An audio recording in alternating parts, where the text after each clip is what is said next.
Base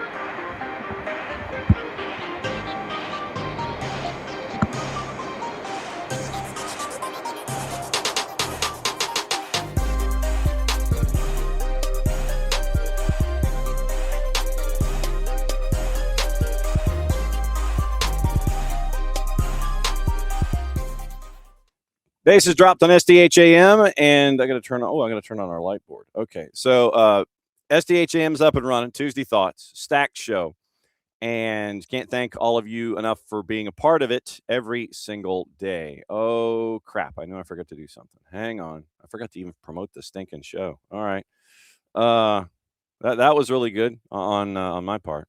Didn't even let everybody know what was going on. So I think that's what we're going to end up doing here for the early part. So so this will be opening kickoff. John actually promoting the show. SDH AM is live. Actually, let's do that in all caps. All right. So 9:30 as we have opening kickoff here, brought to us by our friends at Black Pitch Coffee and blackpitchcoffee.com. We start your day with the most important stories in the game and the right way to start your morning. And with Black Pitch Coffee and blackpitchcoffee.com, they're part of the SDH community, showing up at events all over Atlanta. Try their home blend made with beans from Brazil and Guatemala, heavy-bodied, notes of walnut and semi-sweet chocolate, and a rich world-class finish. Opening kickoff powered by Black Pitch Coffee and blackpitchcoffee.com. All right, so here's the rundown for the morning as I type it geez, it's like, you're sitting there and it's like, okay, I knew I forgot to do something. And so it's going to be like this today. I have that feeling. And so coming up bottom of the hour, it is Dave Leno, our friend up in Philly. We're going to talk Philadelphia Union, and we're going to talk about the season, and we're going to talk about everything else that's happened so far. Like coming out of 25, since this is the first time that we've had the chance to catch up with Dave this year. So we're going to go into all of that with Dave coming up here, bottom of the hour. 10 o'clock, it is our normal visit with Kacey D and Kacey White. Kacey, by the way, was at Atlanta and San Jose. So we're going to get her thoughts. She was color for that for Apple TV. So for those of you that were syncing up your broadcast and not listening to Christian Miles and Kacey White, we'll get Kacey's perspective on Atlanta and San Jose. And we will break everything down from that perspective and anything else that has been going on in her brain when it comes to MLS in week 2. And we'll kind of preview a little bit into week 3. 10:30, very, very cool that MLS NEXT Pro president Ali Curtis and MLS EVP Ali Curtis, same person, going to be joining us at 10:30 with the beginning of the MLS NEXT Pro season. And so that'll be the rundown for today. And President Ali Curtis joins on the 2026 schedule. It's just literally, it was just one of those things. It's like, I knew I forgot to do something. And so, of course, what was it? Promote the Print Kid Show. So if I could spell schedule. All right. So all at SDH, YouTube, X, Twitch, and SDH social media channels. If I could spell channels, geez, 2 L's. You're doing Chanel's all of a sudden. Okay, so that is the rundown for today. Okay, real opening kickoff is this. I don't know how many of you, morning Derek, morning David. I don't know how many of you have to take morning supplements, medications, things like that. But for the longest time, and I mean, this goes back literally like 700 years when I was a kid, I have never been able to swallow pills and medications and things. No matter how much liquid is there, I have never been able to do it to this day. And it always seems like the stuff that I have to take in the morning is the most sour tasting stuff ever.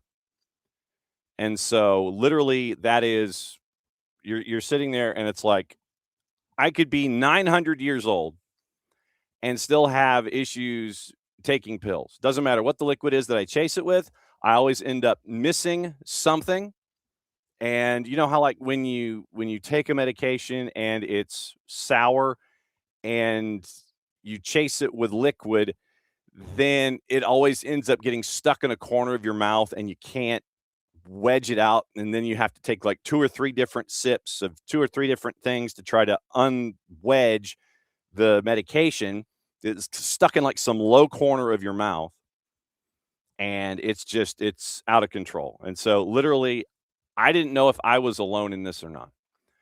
I didn't know if I was alone in the idea of no matter how hard you try, you just can never really get pills or medications taken on the first run. It always ends up getting stuck. You always end up with that aftertaste. You always want it to end up disintegrating, and it just tastes nasty, and you're kind of stuck with it, and you're having to like pound 19 different, 19 different pieces of liquid to try to get that medication down in the morning. I mean, it's like, when we were growing up, if you had like Flintstones vitamins or anything, Flintstones vitamins actually didn't taste all that badly. So if you messed up, you still could chase it and you were fine. But as you get older, for some reason, the medications get to be tasting more and more yucky. I'll use that word. I was about to use a different word to start off the show. But I still, for the life of me, cannot get the nasty tasting medicines to go down the first time, and it always ends up getting stuck in the corner of my mouth, and it takes like 19 minutes to try to get these medications that taste like crap out of my mouth and then on with the day, because it always leaves that aftertaste, and it's always there, and it's just, I didn't know if I was alone in this or not. So that was kind of what I was getting into this morning with as Derek says, the struggle is real. He's not kidding, but I didn't know if I was alone in this when it came to taking medication, where it always ends up being the nastiest medication that you taste, always gets stuck in the corner of your mouth. It might just be me. I don't know. I mean, if you were to literally ask Maddie or Nick or Jason or Jarrett, they would say that it's me and that I have done something to offend the medicine gods. And no matter how long it's going to take, I always have this issue. Abby answering the question. She's never had the problem her husband has, especially horse pills. Yeah, horse pills for me. Well, and horse pills for me, mercifully, I've kind of been able to twist that away to where it is something that is, it's more coded, so I don't have to worry about it. And so that's kind of what, like the big horse pills, those are coded for me, so I don't have to worry about it. It's always the smallest ones that ends up getting stuck, and they taste the worst. So that was, I did not know. And Derek, like Atlanta United, trying to put the ball in the back of the net. It's always a challenge. Yes, it is always a challenge for me to have medication, and in 2026, it has been a challenge for Atlanta United to put the ball in the back of the net so far. And like I said, we'll get into that with KCD when she comes up at 10 o'clock. Like I said, she and Christian Miles had the call. Yeah, Falcons playing at the Bernabeu. Yikes. Watch your budgets. So you end up with that's a trip. That legitimately is a trip. If you ever wanted to go see the Falcons, go see them at the Bernabeu. But yeah, so I didn't know if I was alone in this, and so in some parts of it, apparently I am. But it's always the smaller pills that I have problems with because they taste the worst, and the bigger pills, because they're coated, I don't have that problem. So that was, like I said, that was me this morning, and it's really every morning, but this morning more than others because literally it's the smallest pill that has the worst taste of all of it, and I didn't know if I was alone. Anyway, all right, so that's opening kickoff. Brought to us by our friends at Black Pitch Coffee and blackpitchcoffee.com.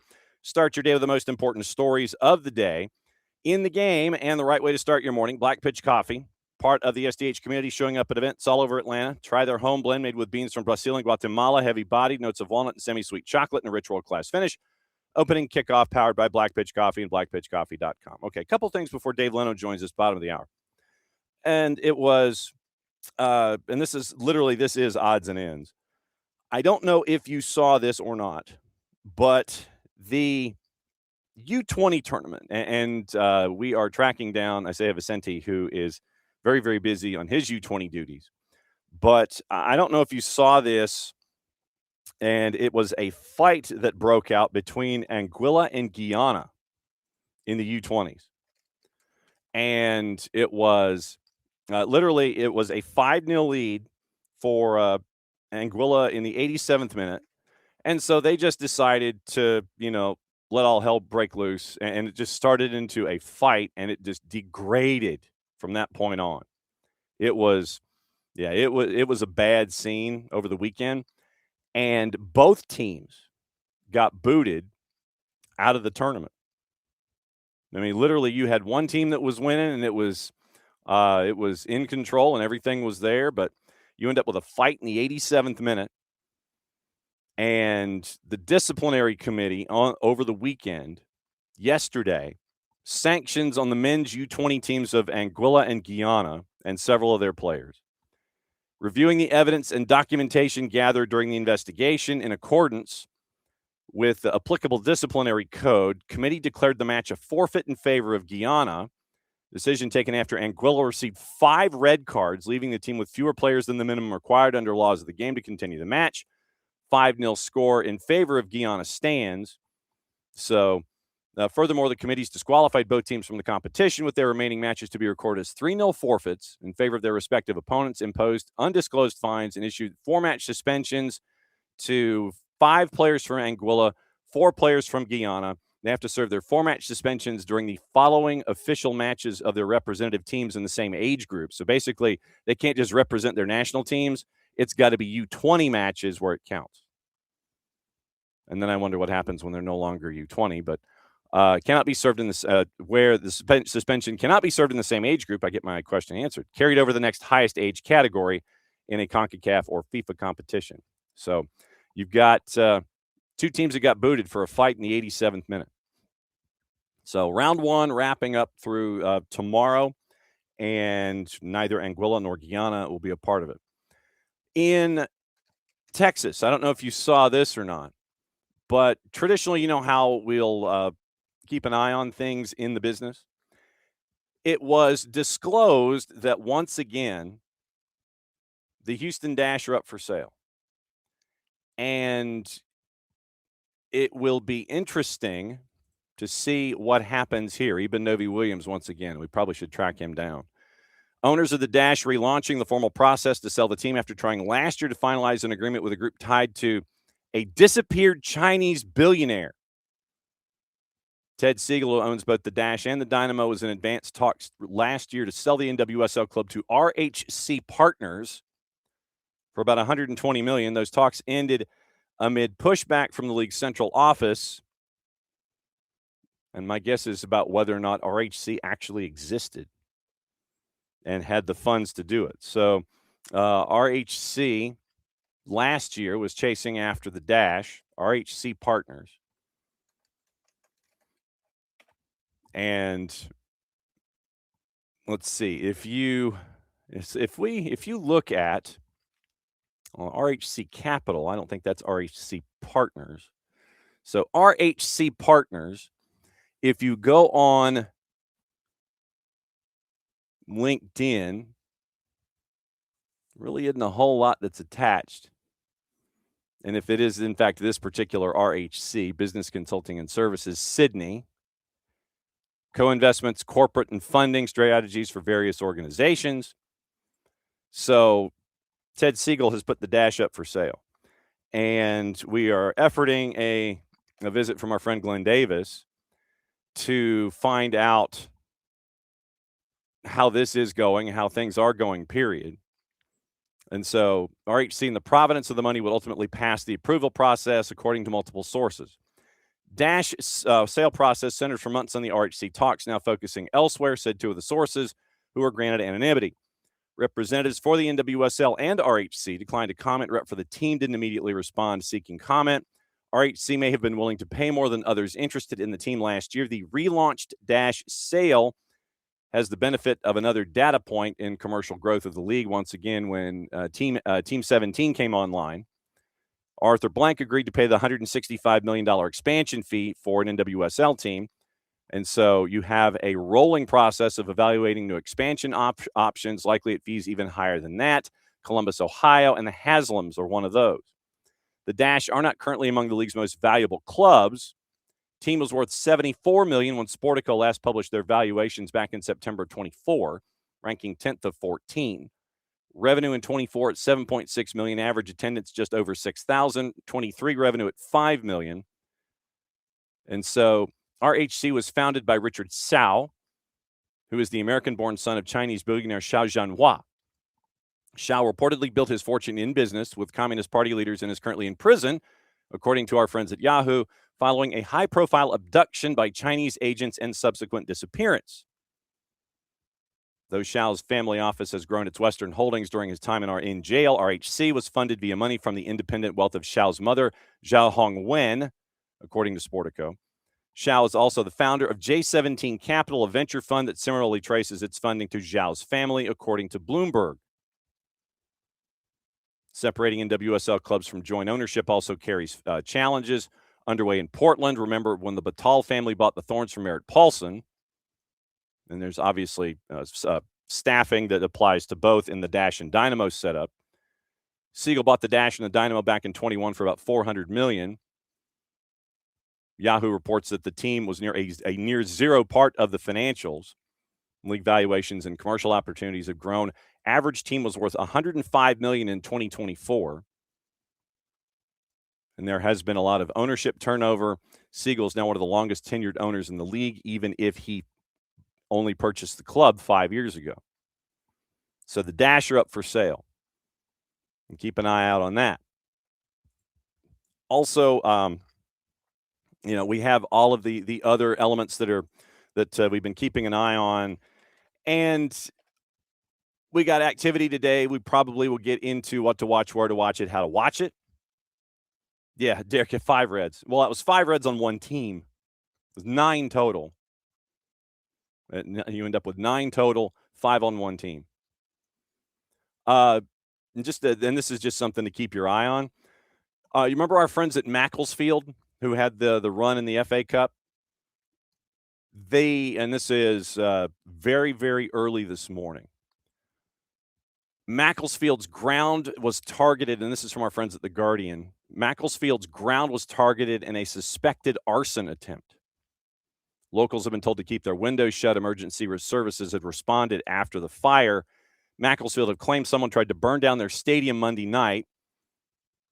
The, quote, suspected arson attempt on leasing.com stadium took place overnight, no casualties. Macclesfield came out with a statement. Emergency services responded immediately, and they were on site tackling the blaze. Urged anyone nearby to keep their windows shut and not to approach the stadium. The stadium dates back to 1891. Managed by Wayne Rooney's younger brother, John. Well, keep an eye on this story, too. So Macclesfield's ground dating back to 1891 was, as the club says, subject to a suspected arson attempt. And so definitely keeping an eye out on that, too, going forward this morning. But before we get into Dave, and Dave Leno joining us bottom of the hour to break down everything going on in Philly and in the activities in the Eastern Conference. Apparently, Abby picked up the wrong order. Chick-fil-A out running errands, where shopping was a pleasure, emptied the groceries, sat down to eat breakfast, in the wrong order. That's not good. That's no bueno. Yeah, Derek is saying Derek may hate the purple team, but he's not going to burn down Inter and Co. Yeah, I mean, yeah. Handed you the wrong sandwich. That's not a good way to start the day.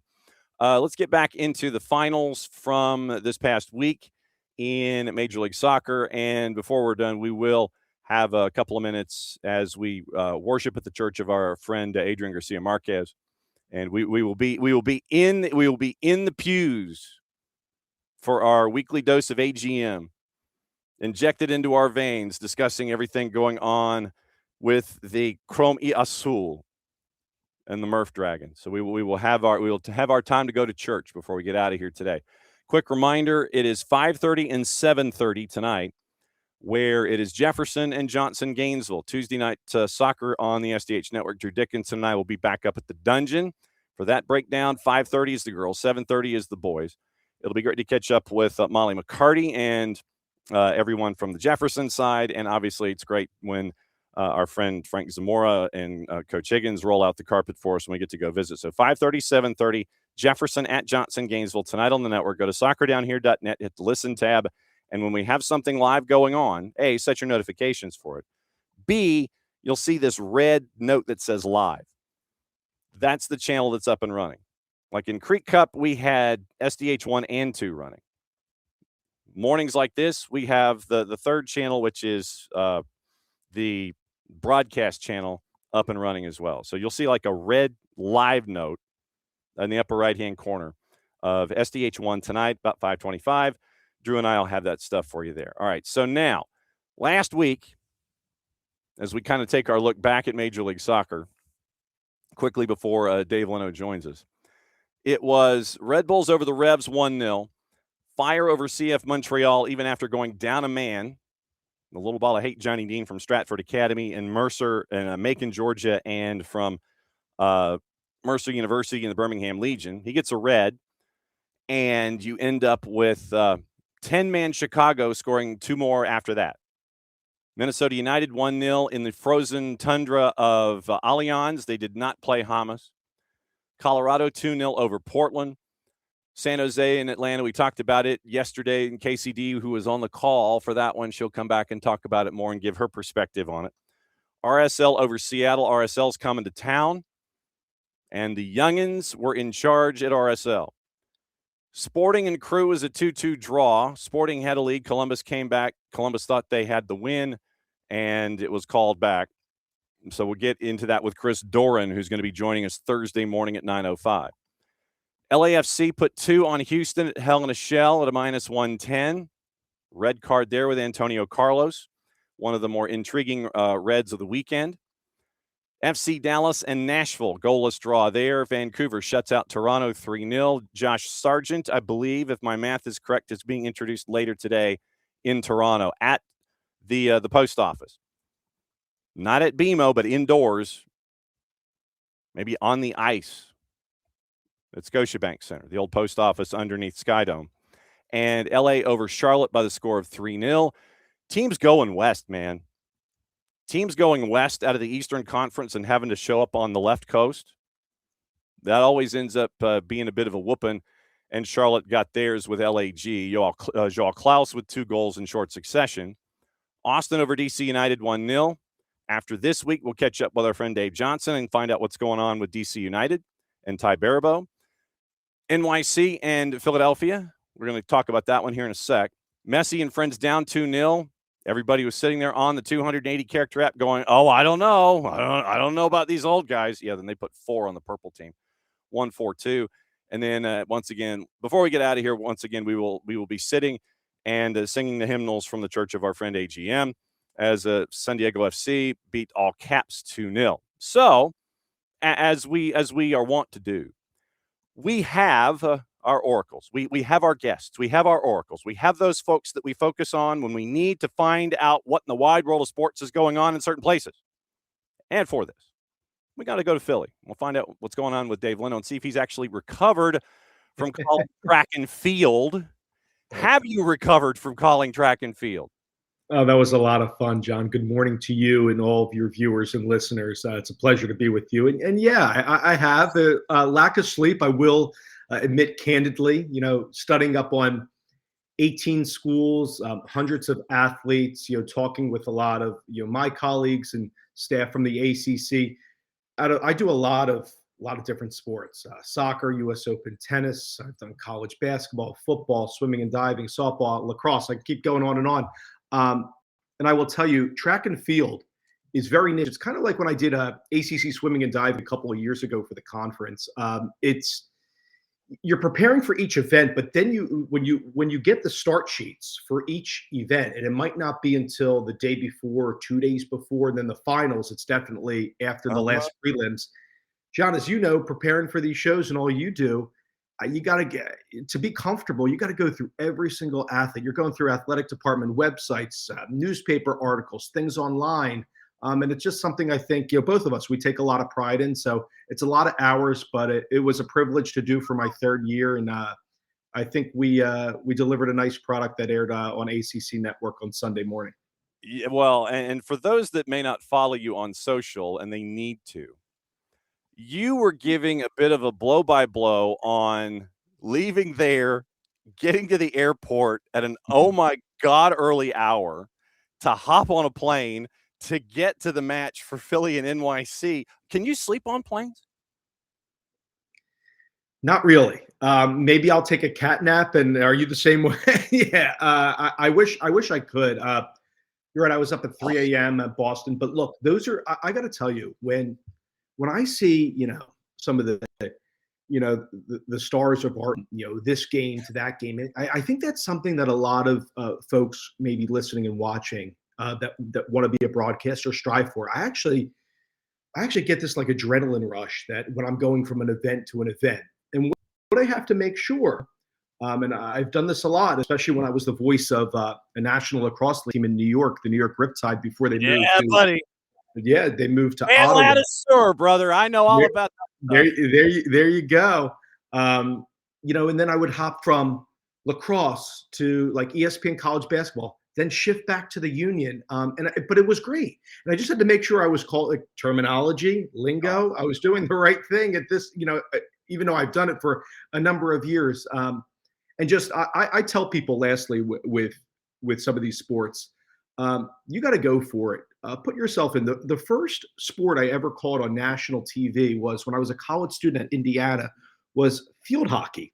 There you And go. I really knew nothing about it. And I grew to love the sport. The first game was Indiana, Ohio State on the Big Ten Network. BTN came to me because I was doing a bunch of sports at Indiana as a student, traveling with the volleyball and the softball team as a radio announcer, which was an amazing opportunity. And they said, how about field hockey? We have a gig. You're in Bloomington, and I did it. And then fast forward about maybe 5, 6 years later, after a couple more games on BTN, the U.S. women's national team was training in Lancaster, Pennsylvania, which is about an hour and a half where I'm at. Mhm. And I caught all their matches from like 2015 to 2019 on local TV out there. I think it goes to show you, if somebody said to you, and again, it doesn't need to be an ESPN or an MLS team, whatever it is, hey, would you do field hockey, swimming and diving, track and field? I think your answer should be yes, study Mhm. it, ask the people who are in it the whole time. And that goes for writing, reporting, trying to get a credential to a high school game, just to get your feet in the door. Yes, and we appreciate you quoting Winston Zeddemore for us very, very early on a Tuesday morning. When someone asks you if you were a god, Ray, you say yes. Yes, Hey, yes, exactly. don't ever turn down an opportunity. But I will admit, and you and I talk to high schools and colleges and do the mentoring interviews all the time. I mix terminology sometimes Mhm. when it comes to sports. Specifically, there'll be times like when I'm calling soccer, and eventually we'll get into the soccer discussion here. But I'll be calling soccer, and if you're at the edge of the 18, I'll say you're at the elbow Right. because literally, I mean that 90-degree angle Mhm. right there at the edge. He's at the elbow edge of the 18 over on the far side, far post. For me, just because of the blending of sports, sometimes that will drift in. But for the novice or the person that's not really 130,000% soccer, they can understand it if you bring in those other sports to kind of give them the geography and the lay of the land sometimes. No doubt. And what I do, I'll share a little behind the scenes. And I was doing this literally, maybe in one of the videos you saw me post, like outside the hotel at 4 a.m. Yes. Is after I wrapped up track and field, I'm literally going through in my mind and out loud with nobody there in Boston at that time, just going through mock calls of the Union New York City game I just did.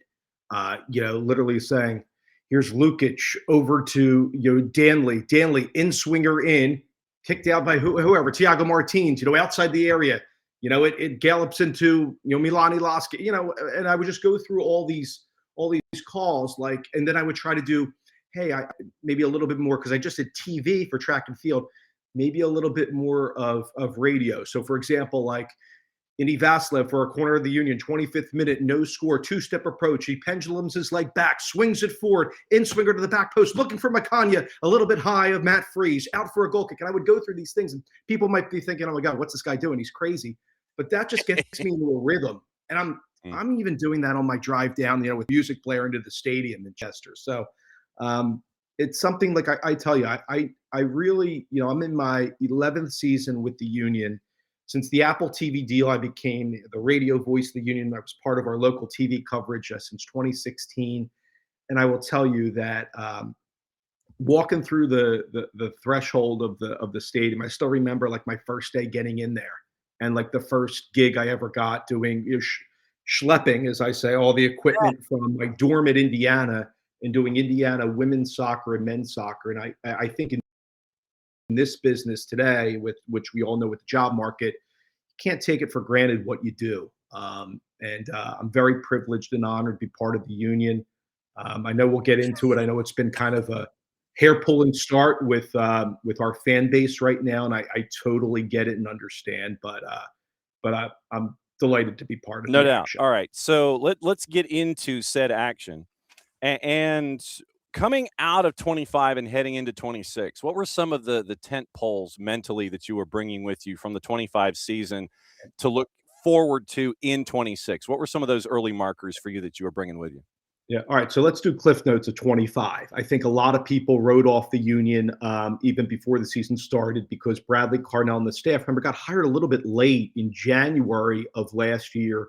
It was what I would call, a controversial decision by the staff to let go Jim Curtin, who's been around for a very, very long time. And yeah, we did have a down year, and maybe there was some friction between him and the front office. And that's in the past. And, I loved working with Jim, and he was so great to me. But they had a down year and they went a different direction. And I think what I saw nationally, if you want to call it that, is that people didn't know what to expect and how the core that was left over would adapt to Bradley and how Bradley would adapt to them.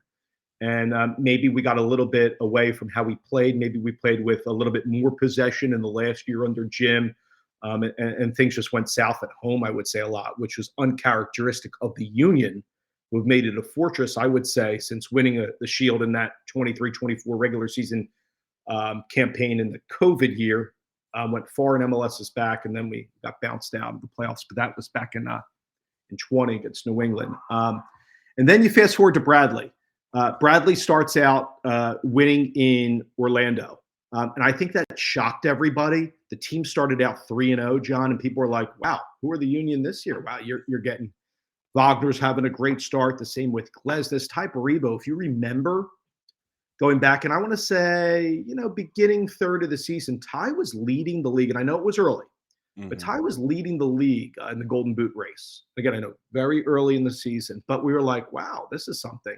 And then we went on a 13-game unbeaten streak across all competitions, kind of the midway point of the year. They got a big win against Bradley's old club, St. Louis, early on, where we had 10 different players in the starting lineup due to injury and international duty. So some of the things that were coming up, like we were scoring early in games. We were coming back late in games. Like one of our players that just got loaned to Brooklyn and USL, Marcus Anderson, scored, I think in June last year in the 98th minute over Charlotte.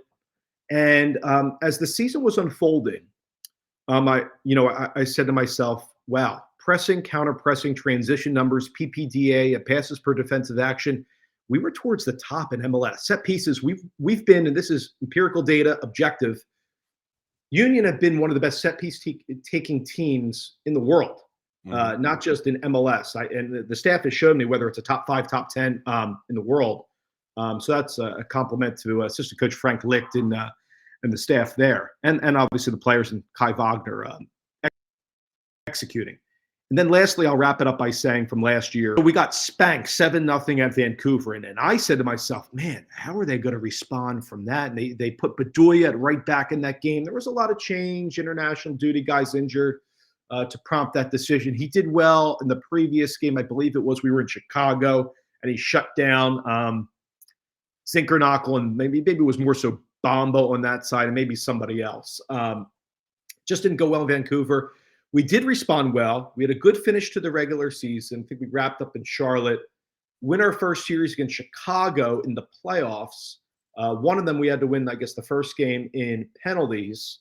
And then we win in Bridgeview game 2. And then we had that unconventional FIFA break, John, where it was a 3-week break. And, I think for the sport, taking off my Union hat here, I think it's a shame with the time, because you want momentum. You want people to watch, people to listen to the games and follow your team. I can't tell you how many people I saw in the Philly area by me that said, why do you guys have this big break in the playoffs, and I'm explaining the FIFA windows to non-soccer fans and all that, and the players are training and simulating games and going through. The Union did a scrimmage with the two team and mixed things up, and look, tip the cap to New York City. They beat us. We didn't play a great game. We were very flat, and they beat us in the Eastern Conference semifinal last year, and they beat us again on Sunday. So to wrap up, I'm thinking to myself, okay, how would the front office attack 25 into 26 to your question? And with that background information in mind, I was curious to see who they would keep. The Baribo one was one that, I talked to Ty a little bit throughout the season, about kind of the stuff. And, he really didn't know where things would stand out of the contract. I'm guessing the player wanted a little bit more, and it came to DC. He just had a new child. So I was a little surprised that Ty left, but I totally get it. Go get yours, right? And he went to DC for a little bit more cash. Wagner's a big miss as well. As far as for those that follow the Union, chance creation, just the sheer number of crosses and set piece opportunities. He was the maestro for the Union for, I believe we had him for 7 years, all-time assist leader. He had aspirations for a number of years to go to Europe to play, and he's now at Birmingham City. And for the latest I've seen, he's been flourishing really, really well for them. And I'm quite honestly not surprised. The one to me that I was surprised was Jacob Glesnes in the trade to Galaxy, because I believe they re-signed him like the year before to an extension. And, Jacob's been, a leader, a mainstay back there. He really had a bounce back season from the year prior, so 24, where he had like a hernia surgery and another thing going on, into 25. I mean, you lose two best 11 defenders, two candidates for Defender of the Year, in Glesnes, center back, who really helped Wetu Makanya in his metamorphosis, and Kai. And then we lost Ua, that went back to Denmark with the verticality and to play on the counter as well. And so I was thinking to myself, John, lastly, I know I'm going long here in the answer, good, brother. But how do they address those concerns? Mm-hmm. I say concerns. How do they address those guys leaving? Because that's a big core, and I know that's been written up nationally. And for those that follow the Union, look, we're a selling club. We develop within. I think a lot of our fan base, wants to see it on the other paradigm of that, Yep. A la what you said before I came on, like Toronto and Sargent and others. And it's just not our ethos of the team. And younger guys are going to have to step up, which I think is what's going on right now. We're one of the younger teams in MLS, maybe an average age of 23. They bring in Ezekiel Elado, with a record transfer fee of around $4.5 million. He was suspended, got a red card in DC, suspended for the last game. Yep. Wetu Makanya picked up a red card last game late against City. So what we're relying on is these younger guys to gel together. And I think speaking with the staff coming from Spain, where they were at again, and Clearwater, that chemistry still needs to manifest, John, early in the season. I think that's what's happening right now. The guys still need to be a little bit more connected, and we got to figure it out as the weeks roll on. No doubt, and that's why I wanted to kind of educate everybody leading into what happened against NYC. And I'm going to phrase it this way. As we refer to him as a quick trigger Chris Penso, yes, proper hydration. We always like that here on the morning show. Yeah. Quick trigger Chris Penso had a couple of moments, and I was literally looking in my notes, because what we will do is on Mondays we have one of our referee types. He'll come in and we'll do cards and calls that either raise an eyebrow, or you sit there and you go, what? And need an explanation. I literally had I had 3 moments in the last 30 of your matchup against NYC that either raised an eyebrow, palm skyward, or all of the above. And what was it like trying to see this club navigate being down 2-0 in the final 30 minutes with those 2 new players at the back, with Milan Olaski now up top, which I think is a steal of steals, frankly, getting Milan Olaski. So with this 2026 group, take me into what you saw with the matchup against NYC and trying to combat that 2-0 deficit in the last 30 minutes. So I will say there were some questionable calls, like shots, like like shots from like the top of the area, like centrally at Freeze, that we thought, like Sebastian Latu and I calling the game on the radio for the Union, like we thought they took deflections and Union players were running at the referee. And I didn't know if he was conferring in the headset with the AR on the far side or the near side. And they were just called goal kicks. We were like, okay. And I try not to make it too much of the referees. They have a hard job to do. The one that I was head scratching for me. So there was a foul in the game on, I believe it was Martins hitting like the left leg of Jovan Lukic, a Union midfielder, that they went to VAR and took a very, very long look at it. Sebastian and I have a monitor in the booth, and we're looking at the replay, and we call it like it is. It's not always, we're not going to always be pro-union. We're just going to tell people the truth. And that's what, I'm all about, on my broadcasts. And, they were looking at it for a long time. We know from other sports, too, from Major League Baseball, what they do with their replay system, with the NBA and Secaucus. The longer you take a look at these things, and the call on the field was just I think it was just coming out as a goal kick for Freeze. I don't think there was any infraction. We thought, oh my gosh, they're going to change this to a penalty for the Union, because then it led to, it was a foul where the New York City defender hit Lukic, and then Nate Harriel, I believe, slipped in, Union defender, and had a chance at goal. So kind of right before like a denial of a goal scoring opportunity, but there was a foul clearly in the box. And they looked at it for a long time and deemed no foul, and it came out. And I think that was perplexing. And then later on the Indy, Vasilev banged home a penalty to tie it late.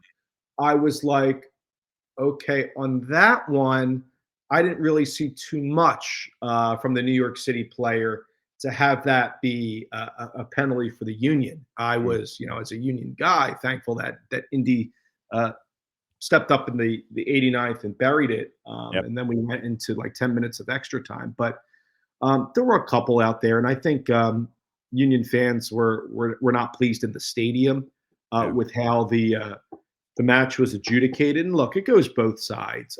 What I don't get is, and now this is now twice in 2 games. So for the Union getting red cards. So Ezekiel Alado, new signing, up top, brings in a lot of speed. I'm told by for nobody that knows this kid, I'm told by the staff, like for like an under 23 guy, for coming from like a top 5 league, coming from Sweden. He has like this, whatever the metrics are in speed that they were showing me. It's his age group. So he can get to a ball, you play in a ball, and he's got to chase it. He has this rapid pace where he showed, a lot of data that he can, hit teams if we want to play direct over the top or on the counter. That verticality, maybe we missed that a little bit last year. This kid can bring that up top, because you got to replace Baribo. Like I said, you got to replace Ua, and you said it. Bringing Iloski midway point of last year, and now Milan is our new number 10. And you're right, terrific with San Diego last year, had 4 goals in a game. Fantastic with Nordjylland. And he was great because he brings a little bit different to the Union. Can take a shot from the outside, can make that playmaking ability. Is he the creative, dynamic, like 1v1 guy like Luciano Acosta was, or making something out of nothing? I believe he can with his shots from the outside. And that's something the Union haven't made. But how he connects with the guys, if we get a little bit more into the wide areas, and his pressing cues, which we ask all our guys up top to do, is very important. And Milan can play the 9 or the 10. And you're right, he played as a second forward last game next to Bruno Damiani, because Alado had a red card. So Alado got a red card in the DC game for arguing. I believe he said something nasty probably to the DC. I don't even know what he said, John. I don't either. I think it was just a magic word, and whatever that magic word was, then bang. And then you end up with Makanya getting the second yellow, and I've seen it multiple times, and I'm still trying to figure out what he did other than brush by and, give him a case. He was mad that a corner at the end of the game was allowed, and I think he was like smacking his hands like in frustration to Chris Penso, and I guess he said some words to Chris. Like, I don't. So here's what I'd say, and John, you know this as well. I think the Union players, and I think the staff would tell you this, and the players would too.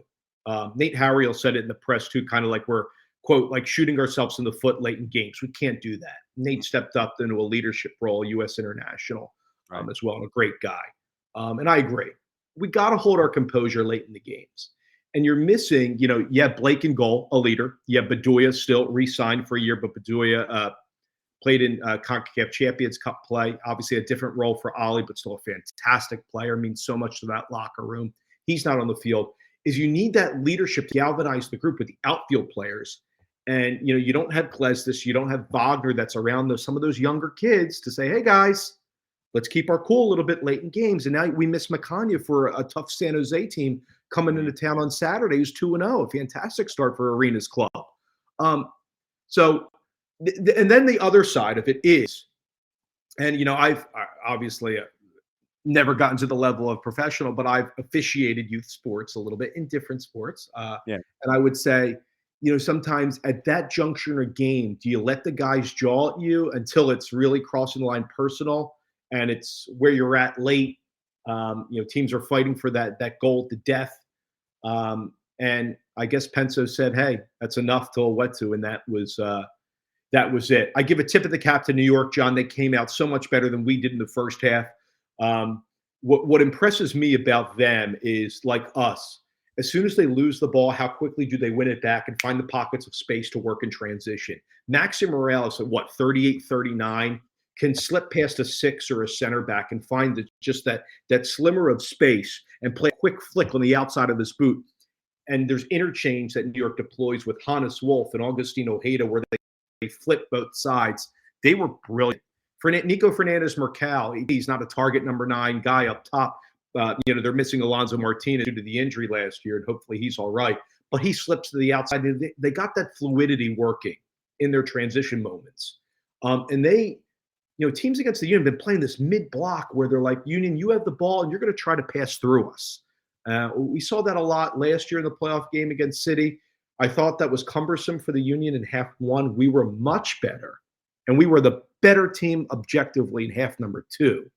But Matt Freese made some sensational saves. And, for me, I think that kid, I love Matt. He's from mainline area of Philly. I've talked with him many times. I'm so happy for him in his career getting, the number 1 job with New York and what he's done with the U.S. And I'm hoping he can get that number 1 job for the U.S. men's national team at the World Cup. We lost late in the end. Lastly, I'll say, off of a dead ball corner, Tavon Gray slips in off of Ben Bender, playing a new position at left back, by the way. Again, this is all filling Kai Wagner. We made a new signing, which we can get to if you want to, at that position. Yep. And Bender lost him, and Tavon Gray outmuscled him for the header to beat us at the death. All right. So you mentioned new signing, and this is kind of where we'll kind of get toward the matchup with San Jose. So for those that are not as up to date, the new signing, please, sir, introduce us to the gentleman. So Philip Ndinga just signed from the club from Sweden.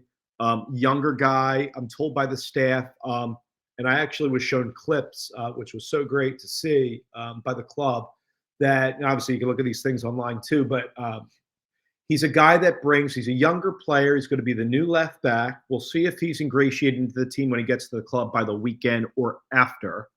By the way, we play Atlanta in 2 weeks. Yes, you do. Which I'm excited. That's my first plane ride with the team. So excited for that one at Mercedes-Benz. And then I would say with this, it's position shoes to fill. I'm curious to see, will he put in the plethora of crosses that Kai serviced? I don't know. It remains, training remains to be seen. What I have seen, what I've been told, he has that physicality, can a 5-10 yard challenge, can get high up on the left, can drift inside. Like the Union like to play a high line of confrontation. We like to get to the midway line, put pressure, draw teams offside behind us. Maybe Owatu Makani can be a little bit deeper than a new guy, Jeff Siri, who's a new acquisition for the club coming from Braun in Norway. So Ndinga, we'll have to see how he provides, service. But I look for him as a guy that's brave. And I think that plays into what the Bradley Cornell system is, and that's guys that are going to go after it on their front foot, not their back. I think watching him and learning from the staff, his first instinct is to get forward, to come up with that challenge, is to take chances. And I think that's what we want, especially 1v1 defending and even zonal marking. And he's got to develop that partnership, I believe, on that side with Lukic and Makanya, because we talk a lot about partnerships with the Union. And I would say that's a position that the Union need, because what we're missing, I would say, John, whether the Union want to play this or play like this or not this year, is we're missing all those crosses. We're getting it from Frankie Westfield's battling a little bit of a hamstring injury, young U.S. player. He's brought in a couple of crosses on the right. Harriel was playing left back. Yet you're getting they put Finn Sundstrom, a kid from the USL, which had a bright U.S. Youth national career, started the DC game. I think DC was challenging him a lot in that game, and we lost that 1-0. We need that position. That's been a position that Union fans have said, like, Wagner's been your guy for, like I said, 7 seasons. We'll see if Ndinga can deliver. And I always say this. It's tough in my experience in the league, and just seeing it through the Union eyes, it's tough for guys that had success overseas coming into their first year in America in MLS and acclimating, whether they've done well. And I'm not talking Messi. I'm talking about other guys to a different level. Like Bruno Damiani scores 7 goals from Uruguay first year. This is year 2 for him. Obviously, the much better stands in year 2. So we need that left back position in Ndinga. But like I said, I believe it's going to take time. And I think that's what's frustrating, I think, for Union fans is you see a team that only lost 1 regular season home game last year, won the Shield for a second year. And you're like, you get rid of your core. Unfortunately, it's not going to be the unblemished start to begin the year.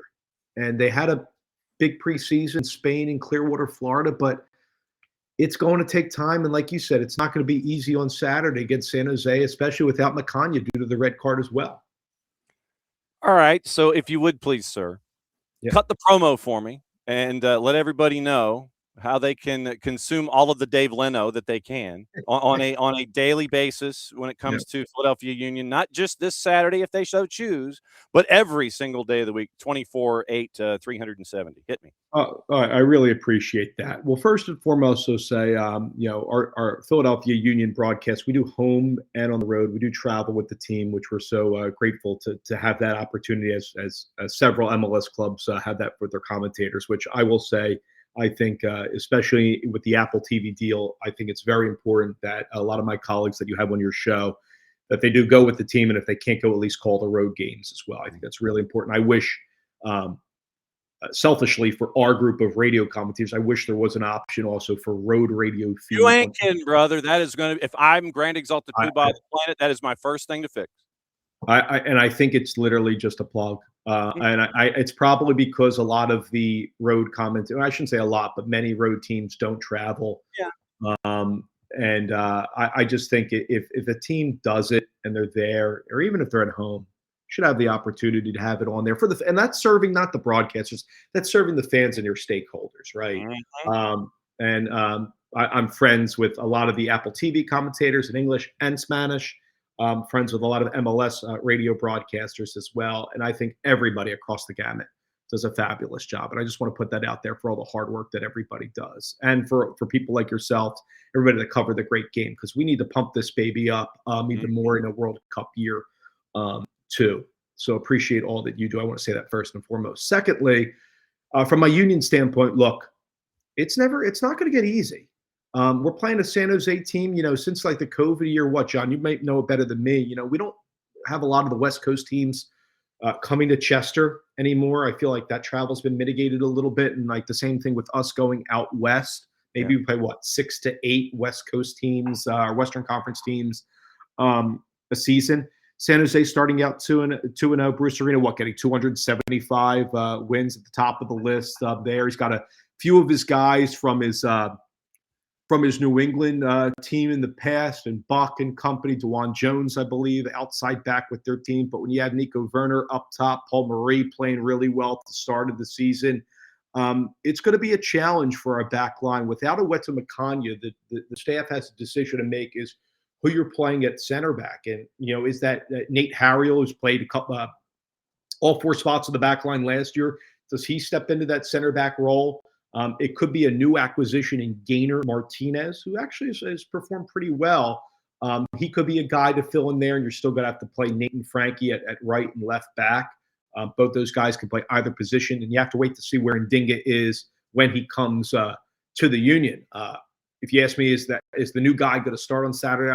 I don't know. We have to get him into the club and see if he's training. So I think we got to get that chemistry defensively, that organization in front of Andre Blake first and foremost. And by the way, Andre Blake made a fantastic stop on a breakaway with a young kid on Seymour Reed. Did you see that? Coming from like the top of the circle dribbling. I think probably Reed needs to be a little bit more better, a little better there against Blake. For my money, Blake's made some great stops to keep the Union in it, even going back to the playoff game against New York City last year, where he kept the Union in it. Unfortunately, we lost, and Andre had a hamstring injury, had to come out of that playoff game. Yep. So Blake healthy is a big storyline that I think a lot of people that don't follow the Union need to keep an eye on. I will tell you, and I want to give this kid credit before I go. Andrew Rick, who's our number 2, has been fabulous. Mm-hmm. We're also in CONCACAF Champions Cup play. We demolished, and I say that with respect, Defense Force FC in Trinidad and Tobago, 12-0 on nothing in the last game.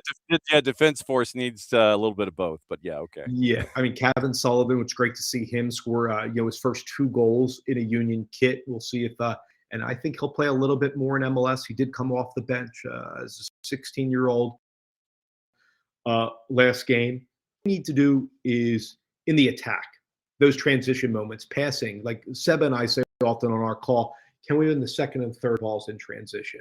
Can we have a little bit more combination play, which we had a lot more bright spots, as I said a little bit ago, in half number 2. But we need to come out in half number 1 at home with that bite, that zest on the ball. We do well against the ball. That the pressing and trying to win the ball quickly, that's not of concern, I think, to a lot of Union fans right now. It's on the ball. Is how do we get from our 6s to the front line and get like a Bruno Damiani, Milani Lasky involved early on in the games? I think that will be key for the Union against a very tough and undefeated San Jose team. Lastly, folks can hear our broadcast. We're on 97.5 The Fanatic. It's a Philadelphia sports station, but anybody around the country can download the free 97.5 The Fanatic app, free to do.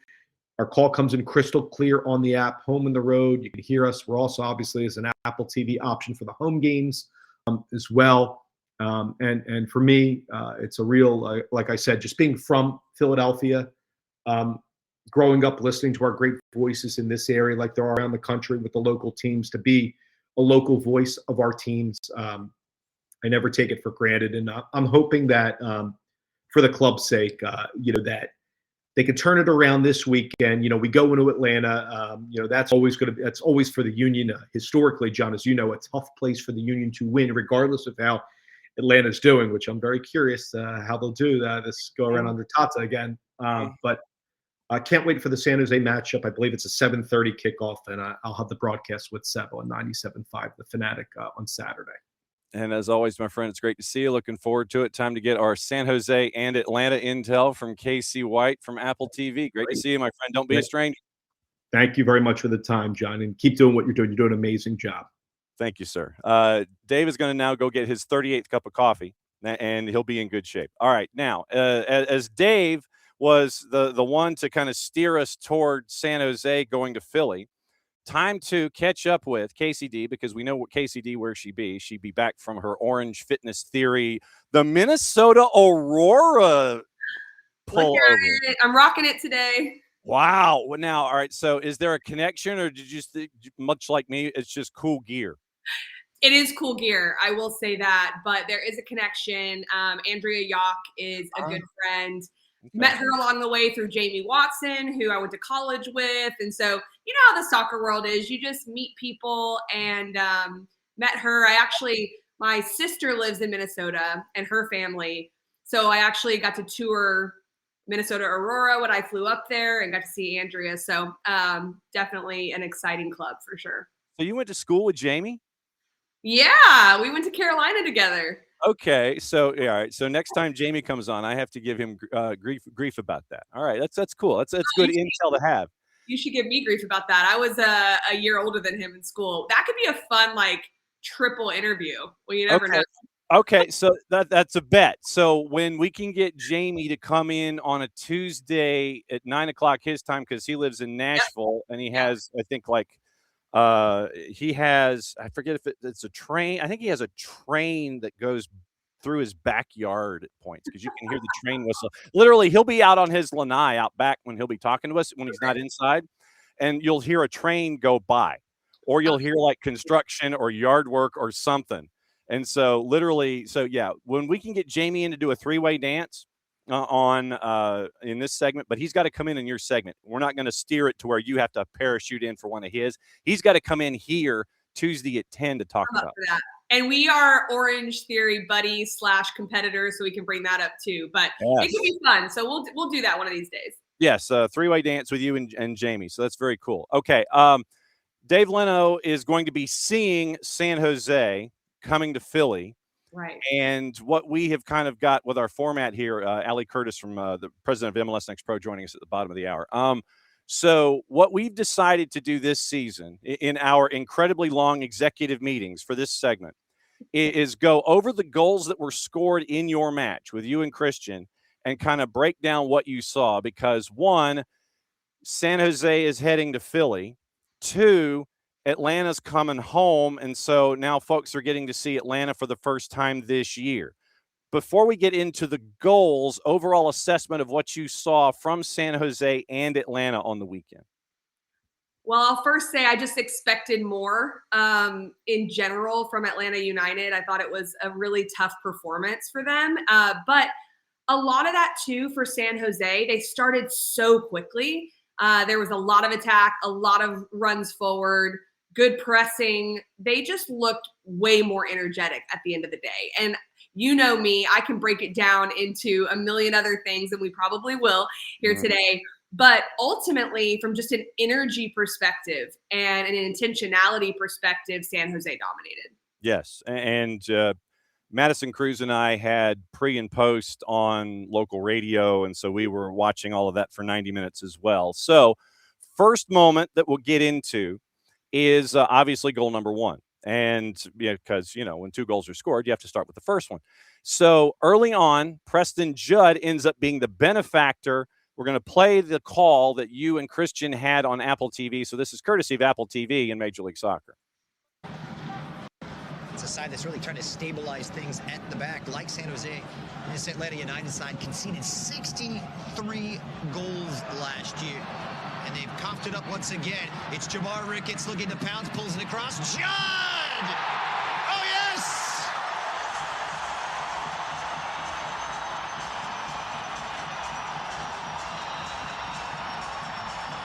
Seismic for Judd. 2-2. In front of goal. It's a turnover in the buildup. But what I liked from Ricketts was that he didn't even think about dribbling forward. He takes one touch, he goes right away. I'm going to take you on the 1v1. Sanchez not able to catch him, and then it's a delicate ball. That is a very difficult header because there's not a lot of pace on this, but it's textbook as Preston Judd clicks it on, gets it straight down, and almost impossible to save. You are not kidding with that with Lucas Hoyos. And it starts with Hoyos pressured, trying to play out from inside of his own 6. And as we were looking at it, and like I said, you can correct me and hit me over the head if I'm wrong, but it looked like Hoyos's outlet to Cooper Sanchez had too much on it, and it was too far away from him to get to. And then it was easy for Ricketts to pounce on. And then everyone at that point is chasing Ricketts with the cross, and it was deflected, and Preston Judd was there for the slam dunk. What did you see? What happens in that moment of buildup when there's something that goes technically wrong? Because ultimately he had Sanchez as an outlet. He missed it. He absolutely missed it. So when that happens, everyone around you immediately goes into chase mode, and you somewhat forget as a player, you shouldn't, but you do. It's natural. Like, where do I need to be? And you kind of freak out a little bit. Like, I've got to recover. So Sanchez is chasing, but Jamar Ricketts takes one touch, puts his head down, goes right at him to get in the box. Sanchez can't recover. So he goes from an attacking body position to a defending body position. And then 2 players are drawn out to recover. So then Preston Judd is between the 2 center backs. So when Mihai gets pulled over into that space, and also Baez, Better Call has to come over and get tight to Judd. But that is all happening so incredibly quick. Yeah. And you're in this expansive attacking shape, not thinking that your goalkeeper is not going to be able to execute that pass. So you're just in recovery mode. But credit to San Jose, but it really was about Atlanta United. It all went wrong in a moment of buildup. Yeah, and at the same time, you are with a back line that, to a certain degree, in the midfield, missing pieces and still trying to get acquainted with each other. Elias Baez as your left back, trying to figure out, okay, what do I need to do to assist Barakal and Mihai in these situations, just in normal game state, not in, oh my God, I've got to recover state and I've got to rush over and be a part of things. So, match week 2, you're still trying to get acquainted with what the keeper wants to do with the weight of a pass, going back to what we were talking about last week. How's it going to be delivered on this surface? And Hoyos was having problems on the surface at PayPal early on, and it created a lot of early issues for him. It did. And excuse me, I meant Hernandez, not Baez. So thank you for pointing that out. Yeah.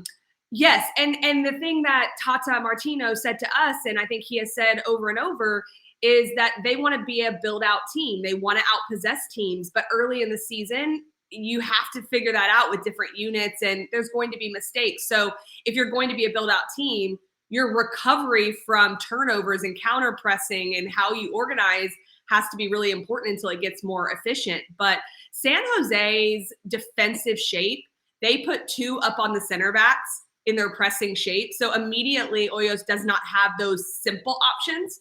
So now he has to figure out how to find the outside backs, or he has to have those breaking line passes through the midfield.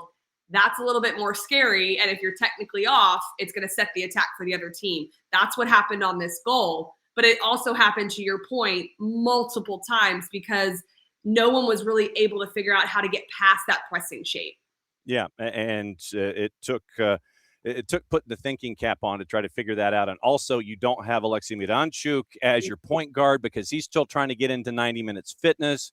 And so you're trying to take your pieces that you have, still be who you are, and going up against the challenges that the opposition knows that they can pounce on you in these certain situations. Am I off here? No, you're not off. And I was a coach that I love to build out of the back. And so I feel for these moments, because when you're having your players do it, there are going to be mistakes. You hope they don't turn into goals at the professional level. You hope that doesn't happen. But if that is going to be your team profile, you encourage your players to do it. And you say, you can do this. You can get out of this. You can make that extra pass to shift players. It is all about when you do it, though. And there are times, and I even said it once on the broadcast, I think going into the second half, it was almost screaming for just a diagonal ball to turn the backs of the San Jose Earthquakes back line. But that's not the player profiles overall that Atlanta has, especially in that game up top, besides the Latte Lot, who was being forced to come back. So I think that Tata Martino is going to keep pushing them to do this. It's just a matter of what pieces are in there to help them get through the pressure. And San Jose is a quick team. Yes. One of the more athletic teams. So it was highlighted, I think.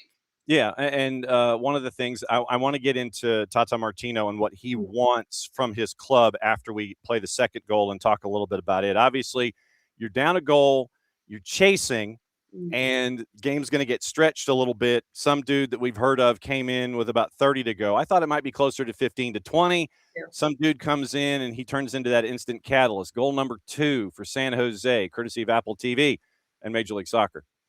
Honestly, I don't think it's that bad for the San Jose Earthquakes because they have the counter-attacking ability. And hard charging Timo Werner on that opposite side. Werner! It's in! Buddha time from Timo. San Jose Earthquakes in attack. That underlapping run from Skane. Look at the awareness to know that the space is behind the back line.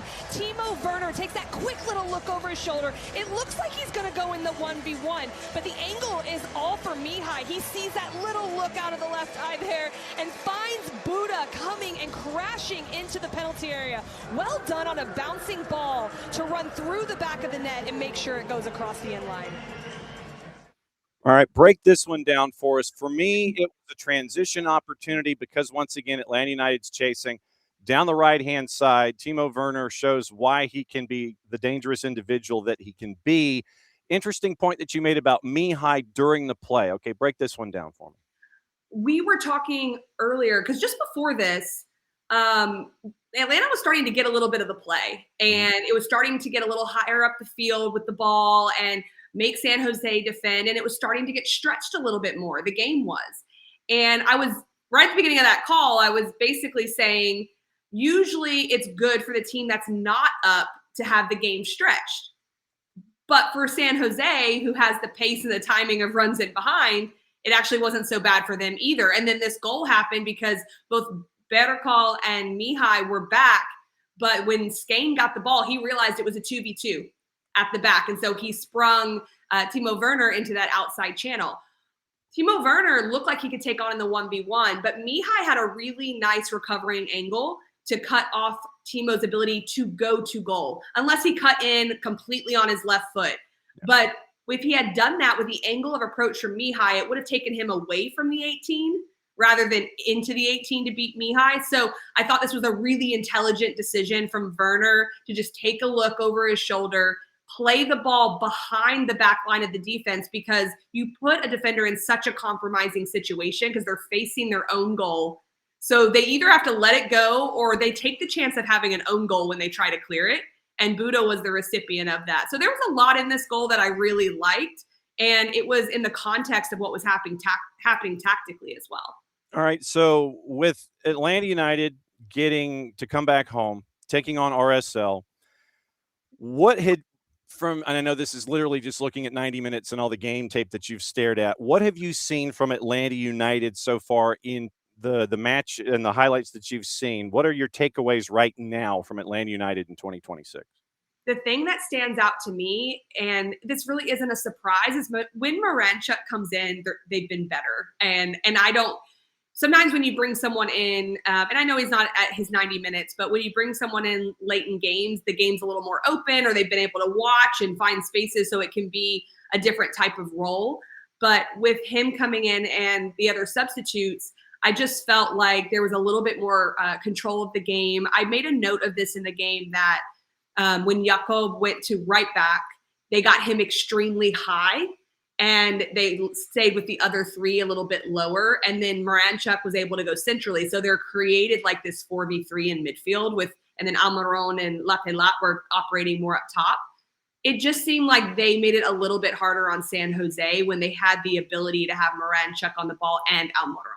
I just think it feels like the midfield, not midfielders. I want to make that clear. The middle third of the field, they need to control that a little bit more. And having the personnel to get on the ball, I think he helped that in that game. And you know, to me, what I like in that too, when you send one of your outside backs forward, it's like you're taking the dial on an old radio, it's like the old stereo receiver, and you kind of turn the dial like one notch. That means that everything rotates that one way. So your left back and your center backs go back and help out that space that's taken up by the right back or whatever back is going forward. Everyone rotates that one place over. And since you have 2 6s, one of them can help out and the other goes into attack. And so that's where your cover comes from if you end up with someone like double nickel 55 going forward to help things out offensively. And that's the best way that I can describe what I think is happening in that kind of a moment. Am I off? No, you're not off. I think there's a lot of positives. Another positive on top of that is that it's risk versus reward. So the way I look at this is if you have a higher starting position in your attack, if you do lose the ball, your distances are closer to win it back and you're pressing higher up the field. So I always say this because I'm an NFL American football fan as well. It's like, it's about gaining territory sometimes. Sometimes you just need to get everyone higher up the field. And if you look at the flip side of it, DeJuan Jones and Benji Kikanovic for San Jose, they risked. They flew forward, they pressed, and they reaped the benefits of that. Atlanta did start to do that in the second half more, even with Hernandez still in there. But it's just hard because they kept getting caught between, do I go to DeJuan Jones or do I stay with Jamar Ricketts? And that's the hard part. But for Atlanta United, the second half, I think that was one of the positives, was getting Jakob a little bit higher to allow for that. One of the tenets that Tata Martino has talked about going into this season, and he may have divulged it when you had your pregame talk, is the idea of basically playing bravely. And he wants everything to be forward. I want you to be aggressive. I want you to be the protagonista, which may have come up in your conference call, that particular word. When you're a protagonista, what he is looking for is that push. He wants you to be aggressive. He wanted Cooper Sanchez after match day 1 against FC Cincinnati. Look, you did great, but I need you to go forward and be more aggressive in that. And if you make mistakes, I want you to make mistakes going forward and being aggressive. Like you talk about flipping the field and, being an American football fan, it's almost like, punting to flip the field for field position kind of a thing. So when you're being brave and you're pushing forward, how difficult is that mentally when your default at times is you're afraid to screw up? You don't want to make a mistake because you don't want to get deeper into a hole. How difficult is navigating that whole idea of, I want you to play bravely, I want you to be aggressive, but your default says, okay, I don't want to make things worse. How difficult is that to manage? It can be hard. I think it depends on personality, natural personality, whether you have fresh starts and you think if I just keep the ball and don't make a lot of mistakes, like I'll stay in this starting 11, or actually that can work against you sometimes because there's not as much impact. And it depends on the position you're playing. I think trust is huge with managers and players as well. So as managers and coaches are telling you, you can play forward, you can make mistakes, then they have to know that mistakes could happen. And then you have to trust that you're not going to be pulled. But also you've got to have the pressure of performing. So there's so many nuances of that play into your head mentally as a player. But I do think one thing Tata Martino said to us is that having a build-up style of play takes patience, it takes repetition, and it takes time. And he's right. It's not going to be perfect right away. But if he can instill the confidence in the players to break lines, to not only keep it, but look to be dangerous in keeping it, then it's ideal for players because you feel this freedom to do so. Right now, we're just not seeing that necessarily happen. I do have to say this, though. Hoyos obviously gave up that ball for the goal. It can't happen. But I'm going to say this. The amount of attackers that were above the ball versus the amount of defenders that were there, that goal should not have happened, in my opinion. You still had your 4 backs that were able to recover in, and you had Cooper Sanchez falling with 1 attacking player in the box in Preston Judd, who was wide open. So, yes, a lot does go on Hoyos in this build-up play, and you have to connect those passes, but you also have to know how to recover if there are human mistakes that happen. And I think that was a team thing also that needed to be addressed. Yeah, and so right now Atlanta United waiting for RSL and a bunch of youngins to come in on the weekend, taking care of business against Seattle. Do you know where you are going to be next week?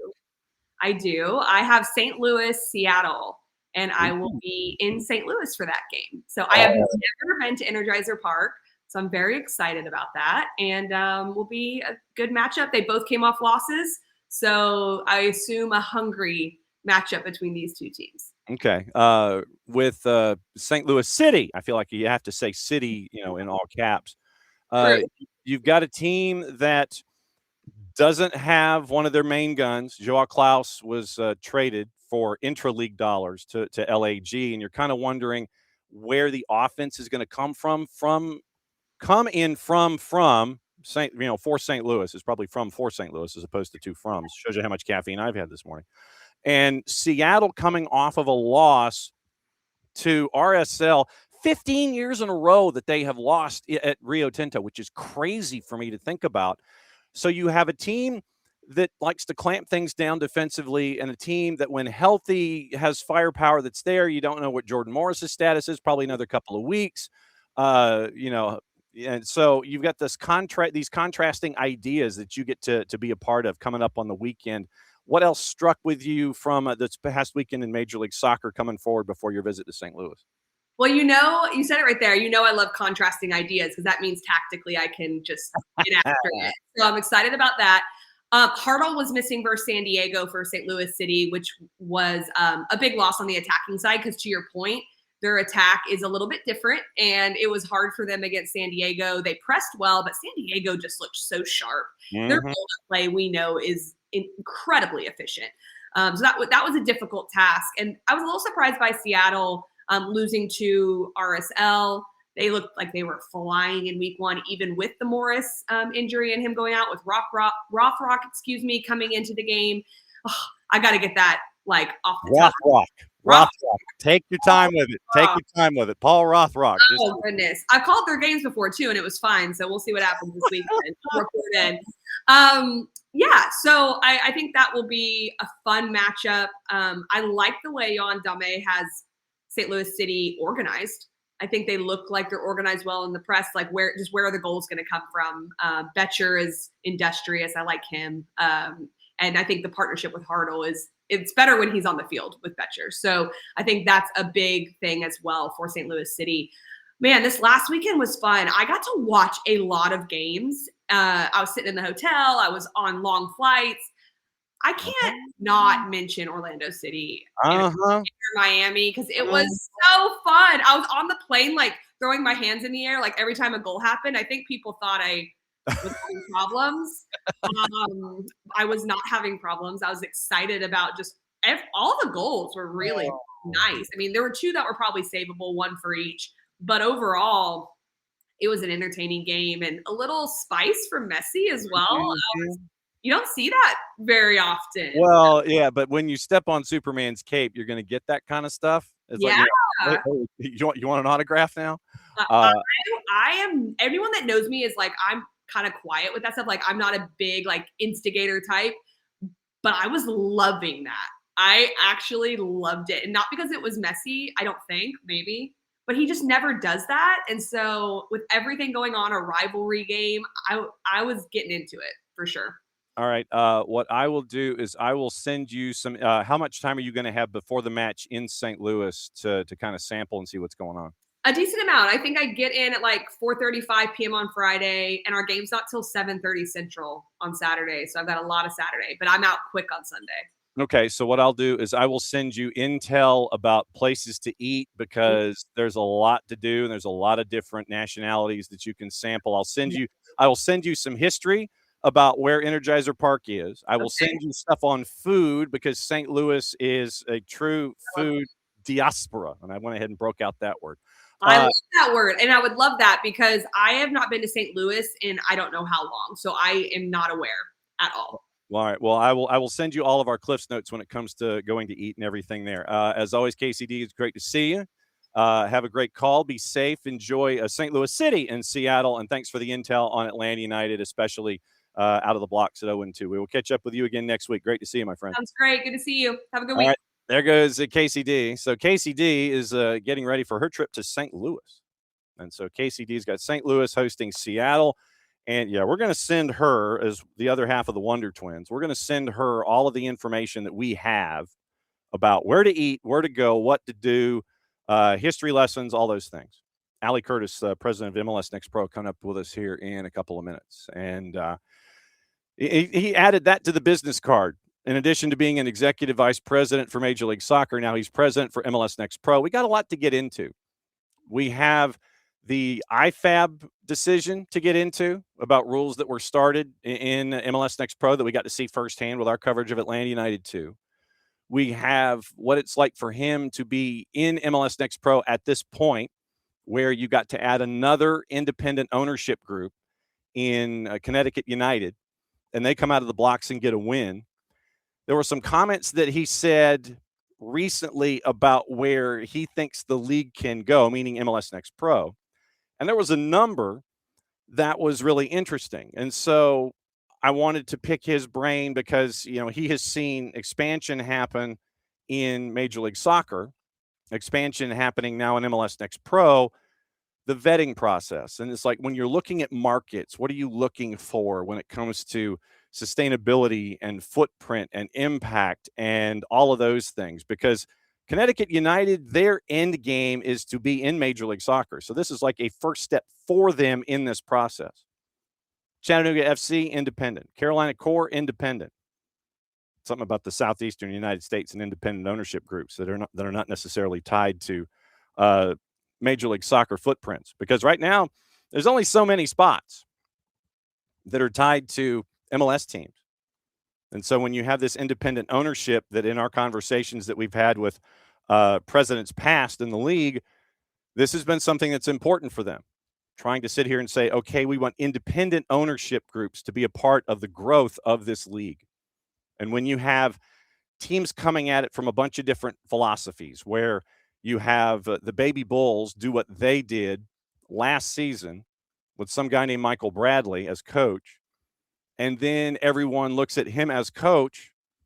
And for those that don't follow MLS Next Pro, you're looking at it and you're going, okay, he's brought in a 17-year-old and two 16-year-olds in his starting lineup, and everyone is like, ha, ha, ha, ha, ha, ha, ha. And then he in turn goes, ha, ha, ha, back, and had, for the first time in Major League Soccer history, the idea of a 17-year-old, and it was two 16-year-olds and a 17-year-old. I think it's the first time in league history you had three players less than the age of 18 that were a part of the growth of a goal.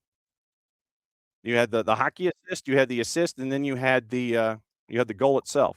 3 under the age of 18 competing in Major League Soccer, and first time having that register.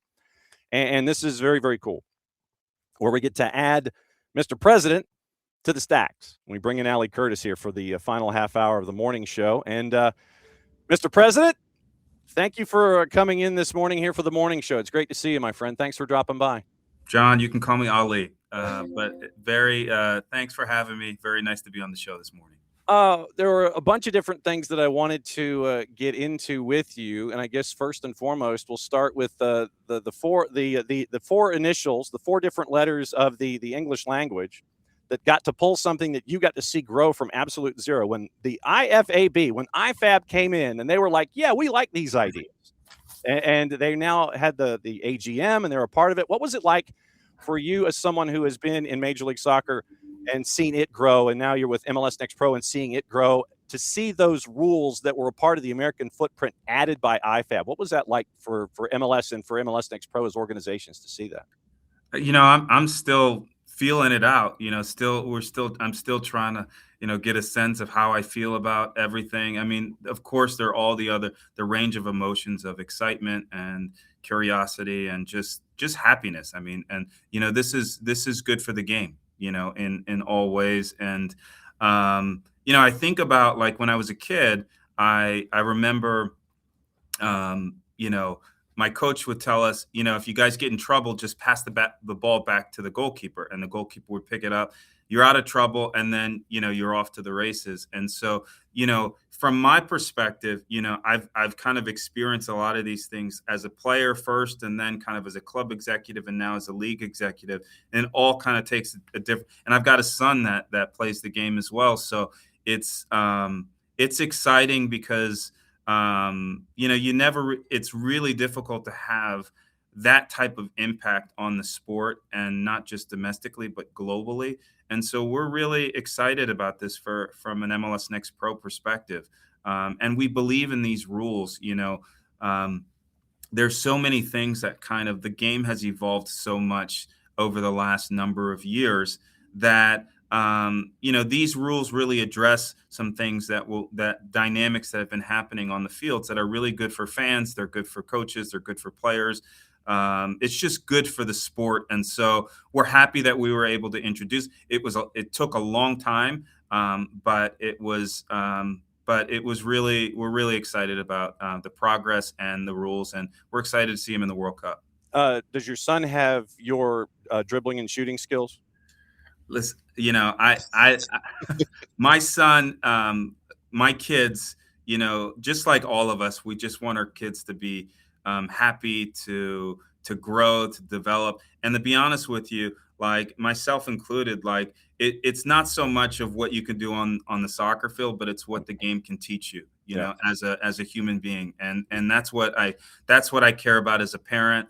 And so I love the fact that he loves the game. I love the fact that he's learning and he's growing and developing as a person, because at some point, your body will not allow you to play the game the way you want to play it. And you'll have to have your second career. So it's a beautiful sport.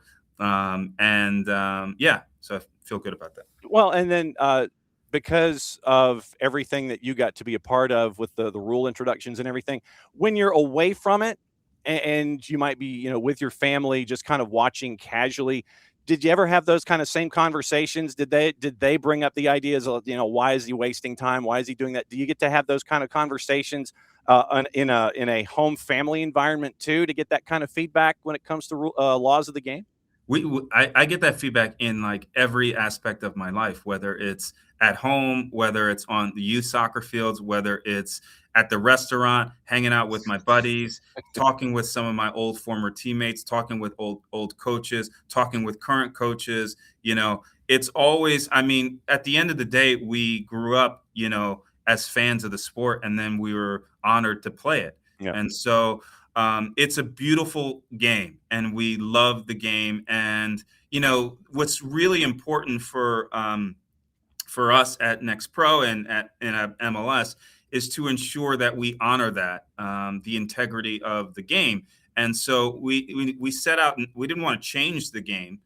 We just wanted to really kind of make some slight adjustments here and there to really adapt to all the things that have been going on. And we all kind of scream at the television. It doesn't matter the sport, whether you're watching soccer or basketball or football, there's just certain things that have happened. And you're like, why do we keep doing that? What's happening?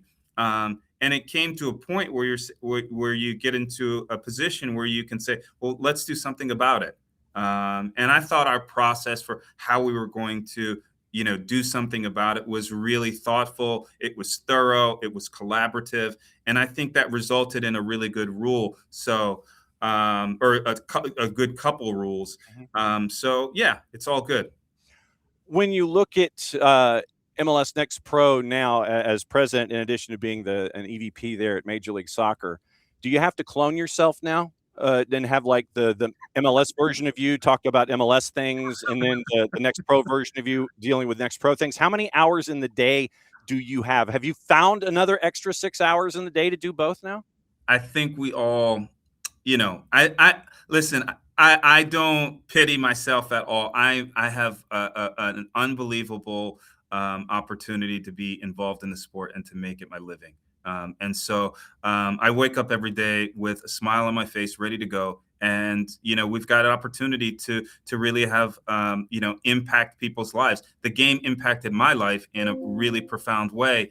And I want to be able to do that for others as well. And this is like, this is a great year for our sport. It's the World Cup. I remember when I was a kid growing up in Michigan, and the World Cup came there in '94, and my friend's dad took me and him to a game, in Detroit. And so the game is amazing, and we're really privileged but like, whether it's soccer or whether it's, we all don't have enough hours in the day. There's enough technology that if we wanted to work more than 24 hours a day, we could. But it's, I think, we are impacting the game in a really profound way. So it's really, you asked, your first question was, how does it feel? It feels special, and that's made up of a lot of different things. 100 days out, and you hadn't given me flashbacks of the Pontiac Silverdome when you mentioned Detroit. Man, that was a surface. That literally is a welcome mat on concrete. MLS Next Pro. We are privileged here at SDH to call the Atlanta United 2 games. And I think it's our 4th year of doing it, because we understand its place, MLS Next Pro's place, when it comes to the greater picture of the soccer footprint here. When you have MLS Next Pro, you're adding another independent ownership group in Connecticut United. They're now a part of this, and that has been a part of the fabric of what MLS Next Pro wanted to do to be different. Have independent ownership groups in addition to the MLS ties, and that's in Chattanooga, it's in Carolina, it's now in Connecticut. When you get to see these independent owners want to sit there and want to dive into the MLS Next Pro pool, what's it like for you as an executive to understand that reach is outside and it's not insular anymore, where outside folks want to come in to be a part of things in Next Pro?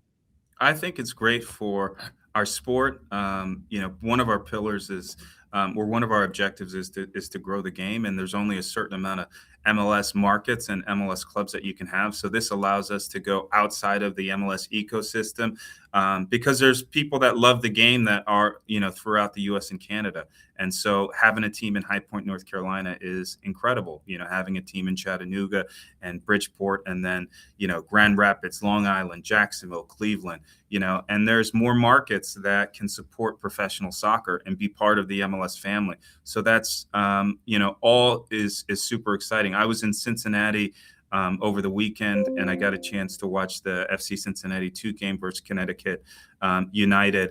And that was their first game. Andre Swanson and Michelle were both the owners of Connecticut United were both at the game. So I watched the game with them. It was a great start to their journey and to being part of our league. So it's fantastic that we can continue to be, not just operate a league, but continue to grow the game, bring new people into our environment, and also just have new markets. So all that stuff I think is good for our sport, and it's coming around at the right time. As I mentioned, it's all connected to not just the game, but we're going to have the World Cup on our soil.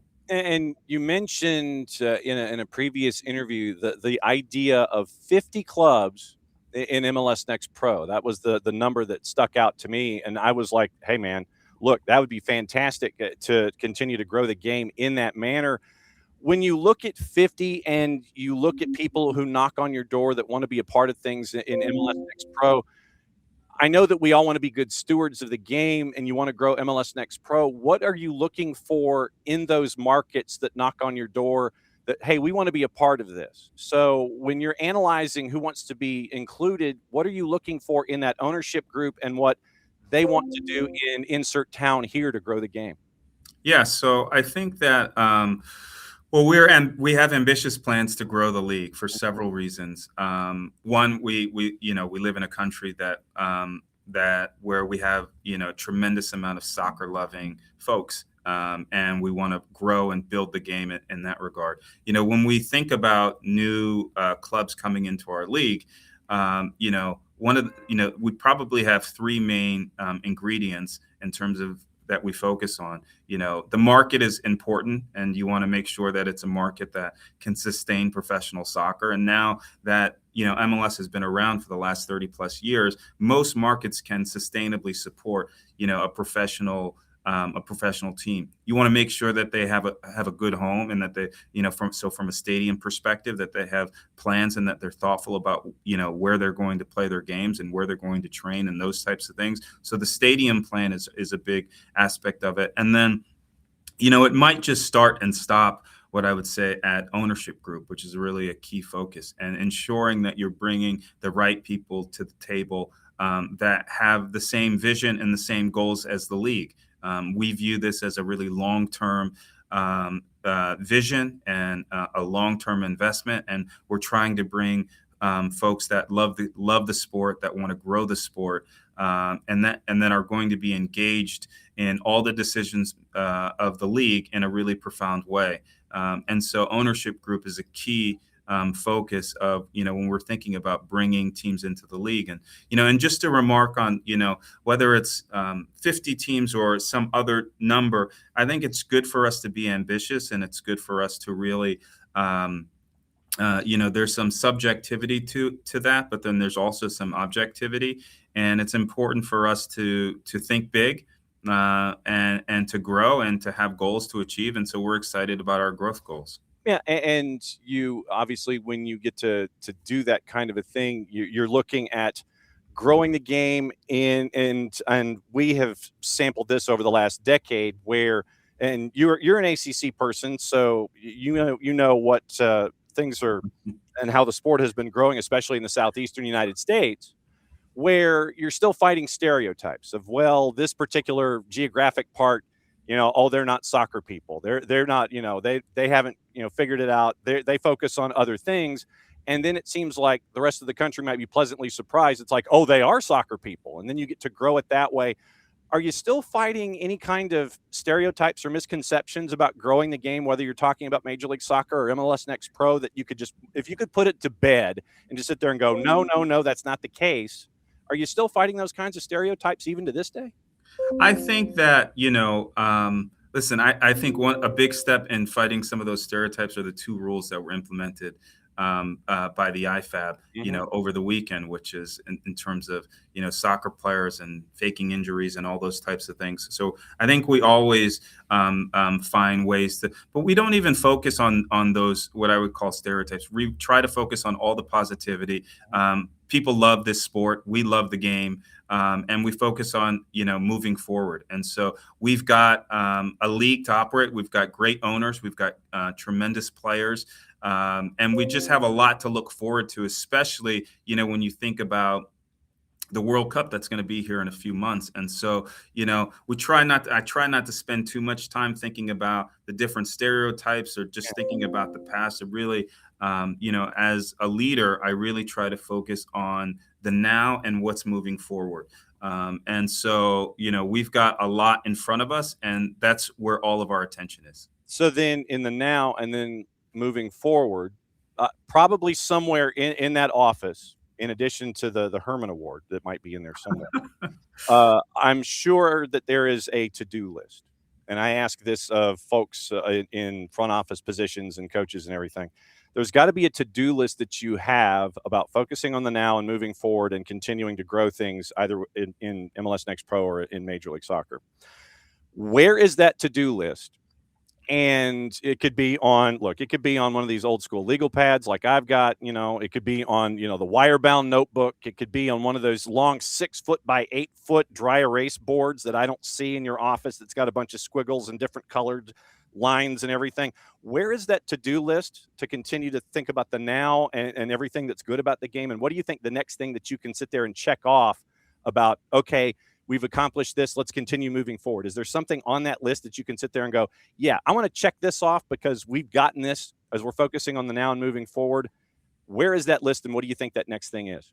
Good, really good question. I have all the things that probably you have. I've got stuff in my calendar. I've got stuff in my notebook. I have stuff on the whiteboard. So I have all those traditional ways of trying to stay on top of stuff. And then we have other ways of trying to stay on top. We have working groups. We have committees. I've got board meetings that we need to prepare for. And those are sophisticated ways of trying to stay on top of things. We have staff meetings and team meetings, more than we should have every week. But I really think that, from my perspective, a key to success and really achieving things is having good process. And that process should always be collaborative and with good people. And we've got really good people here working at the league office, and our process is very collaborative. It's highly communicative. And as long as we can really fire and have the right process, then that sets us up for achieving things and puts us in a really good place. So we're not going to achieve everything that we want, but we, set our goals really high to get the things done that we need done. So like I mentioned, and I can't give enough credit to the people that I work with. They're amazing people, both on and off the field. How many folks are we talking about here that are a part of this collaborative process with you? Is it like 11 billion people that piece things together? How many folks are in this collaborative process to have moments like you did with IFAB over the weekend?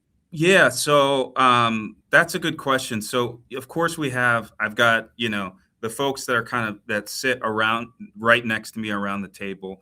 And then we have a broader league office that I rely on. And then even within Next Pro, MLS NEXT Pro, I have a role in MLS, and I oversee MLS Next, I oversee MLS Go. And so we rely on kind of the broader enterprise to help support what we're doing. And then as it pertains to some of those new rules with IFAB, my process there was to think about, the different ways that we might need to evolve the sport to write down on paper different concepts and different ideas. And then, the process that we did, I created an innovation committee. So that was made up of just different GMs and coaches. And I relied heavily on that committee to help, pressure test different ideas and thoughts and things like that. Then I also spoke to officials from Pro, spoke to different federations, spoke to different national team coaches, former players, current coaches. We spoke to medical folks, as particularly as it pertains to the off-field treatment rule, and lawyers and things like that. So we really tried to identify all the different stakeholders where there could have some type of impact on the new rules. And from that process, all of those conversations helped us to align on, or it helped me to finalize what the rule was going to look like and what it was going to be. And so I think that process was really good and it was really helpful. And where we, to get into the right place. And ultimately, we're happy that that it's going to be in the World Cup. No doubt. Since we're at 100 days, I know that we're all looking forward to that. One more question. Thanks for hanging out with me. Yeah. You mentioned that you got to go see Connecticut United's first match at Northern Kentucky University against FCC2. Are you a traveling president in MLS Next Pro? Are you going to markets to kind of see how things are? How outside of the office do you get to go in situations like this? I think I've always felt that in anything that you do, you've got to be present, physically present, whether it's a parent or whether it's a president, you've got to be there and you've got to really, smell and feel all the, the grass and be close to the clubs in all ways. And so we do a fair bit of traveling. I think last year, I may be the only person I went to the MLS Cup final. I went to the MLS Next Pro Cup final, and I went to the MLS Next finals as well. So we do a fair bit of traveling because it's just important to get to these local communities, and it's fun too because we're based here in New York City, but it's great to get to Northern Kentucky. It's great to get to Chattanooga and to North Carolina and all these different markets. And really, you get to hang out sometimes with different fans, and you see what's happening before the games. You get to watch the games a lot of times right next to some of the fans. And I think that's really important. It allows you to stay in touch with the sport and the game. I played my entire life and I played professionally, but I don't play anymore. So it's important that you just stay close to it so that you can be the best version of yourself. And also, I'm having a lot of fun doing it. So we have exceptional owners in our league, and so it gives me an opportunity to meet with them and to talk to them in person and those types of things. And then just also, you meet the players and the coaching staff. So it's a lot of fun. Do you have your Mutiny and your Burn jerseys and your DC United jersey? Are they in frames? Remember your Duke jersey? Are they in frames? They a lot of them are. Yeah, some of them are. You're bringing back old memories now. You miss. We all miss the playing days, but those were good times. We had some really good teams and good teammates, and I still keep in touch with a lot of those former players. Not just but even so, we've got in MLS Next. I think we have 265 plus clubs, and one of those clubs is my former club. It's a club in Michigan, Livonia, Michigan, called Vardar. And I still keep in touch with my former coach that I had at U11 and U12 and those types of things, and a lot of the players that played on those teams.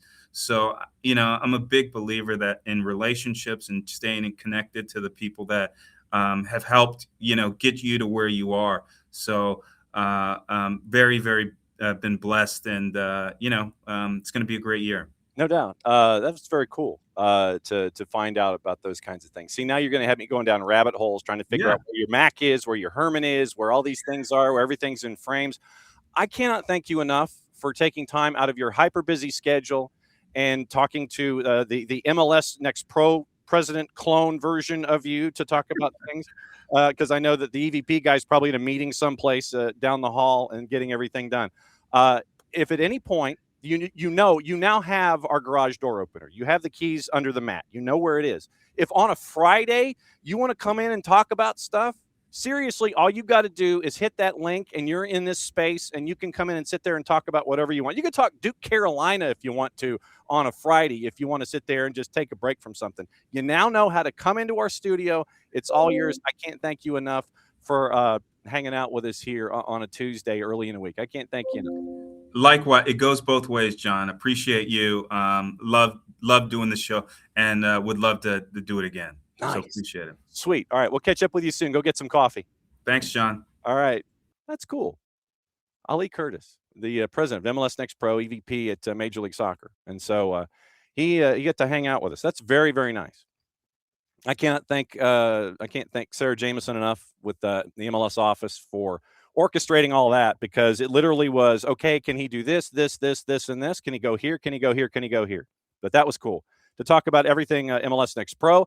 The fact that he was at Northern Kentucky to see Connecticut United's open, and the idea that he mentioned 50, and I think that what that does is that helps you out geographically, to where you can, you're not spending as much money on travel, because right now in the eastern half of things, you're flying to Providence. If you're Atlanta United, you're flying to Providence. And if you're an independent club, it's that much more of a dependence on the money that you bring in, whether you're talking core, you're talking Chattanooga, you're talking Connecticut. Connecticut's got to come south at some point. Core's got to go north at some point. They got to find a way to get out of GHP and figure out where they're going. But it's been fun to see MLS Next Pro grow to the point to where it is, and to be able to catch up with President Curtis. Very, very cool there this morning here on the morning show. Okay, so we got like 10 minutes, and then we're out and off and running for the rest of the day. So point was made by Ricky about Rodrigo tearing his ACL out for the year, and he's going to miss the World Cup. Yo. That's heavy. That's heavy stuff. But let me say hi to everybody here this morning who is in. Let's see. Disciples X. And so I'd love to learn what the strategies are to market Next Pro and get more fans interested in the young, promising players. I think to get Sam Sarver-like stories. To a certain degree, it's either Disciple SX, which was a format that we used to use in news gathering like 90 years ago, or Disciples X. I think it comes down to folks like us to be in these markets to a certain degree. And for MLS Next Pro, and we've seen it on their social media, we've seen it on their YouTube channel in the past. Michelle Monahan was a part of the discussions in previous years, where you got to see that kind of storytelling on the national level, and they've just got to tell you where these stories are. Hey, we did a really great story on so and direct them in that way. If there's a great feature in a particular town. To be perfectly honest, we need probably to clone ourselves, because what we try to do here on the network with Atlanta United 2 is tell all of those great stories, because they're great athletes that are attached. And we always try to introduce those athletes to the viewing public, and hey, here's what's going on with Atlanta United 2. And with our relationships that we have with Core and with Chattanooga, and traveling to Huntsville and finding out what's going on in the footprint, I think that it's up to us to a certain degree to continue knocking on these doors and saying, okay, hey, I heard about this. Can we tell that story? And it's also up to the clubs themselves to, if the national arm isn't there to tell the story, or if a story pops up, for the local elements, the local storytellers, to share with the rest of us. And so, the Sam Sarver story was great about how he came bursting through Next Pro, and he's now a part of things. And with what we're seeing at North Texas, and the idea of seeing what we've been able to see, the growth there, and our friends at North Texas who can help us out with the storytelling aspect of things too. So I think that it's a couple of different directions. I think that it comes from the league. I think it comes from the local, and I think it comes from those of us that cover the league in general. So I think that we have to be equally vigilant in all of this. The three legs of the tripod kind of thing. So we will continue. I will say this: we will continue to be as vigilant as we can when it comes to catching up with folks like Ali Curtis and finding out what's going on at MLS Next Pro and finding out about all these kinds of great stories and franchises and things like that. But yeah, so I think local acknowledgement leads to stuff like us, and also it would hopefully lead to a national perspective on all of this. So shoot, we'll tell these stories all day long. Disciples, I have no qualm about telling stories like this in our 1v1s, in our, time in the shows, when we have them, to be able to have those kinds of moments like that. So we've just got to be more, we've just got to keep our head on a swivel. And I need to clone a version of me to sit there and just focus specifically on Next Pro. But no, it was very cool to have Ali Curtis in this morning to talk about things from a Next Pro perspective, from an IFAB perspective, to add those elements to the laws of the game and the consideration and things like that. So, but yeah, you're right on, Disciples, right on. We've got to be just as vigilant as the next person, and so we will try to continue to be as vigilant as we are when it comes to telling these stories. Morning Lokeville, morning Wiley, morning Ricky, morning Derek, morning Abby. Hopefully her wrong order has been rectified with something else. Morning David, morning Derek, and thanks to everybody who has Twitch pitched us this morning. So that's very, very cool to be able to share our experience with all of you. All right, so let's get into what else is going on today. What to watch, excuse me, what to watch, where to watch it, how to watch it. That comes from our friends at Fanatis, fntz.co/soccer down here. And what that link is important because you get to find things out about what's going on in and around the world and where to watch it with obviously everything at Fanatis. Helps us, helps them, helps you, adding more matches and everything that you're already watching. You get all the B-ins, and I mean all the B-ins. You get all the B-ins. And as a part of that process, it is Tigo Sports is tapped in, CATV gets tapped in, you get all of the AFCON, you get CAF Champions League, you get all the qualifiers, you get the open competitions on the continent, you get the Polish League, the French League, and the Turkish League. That's just BN alone.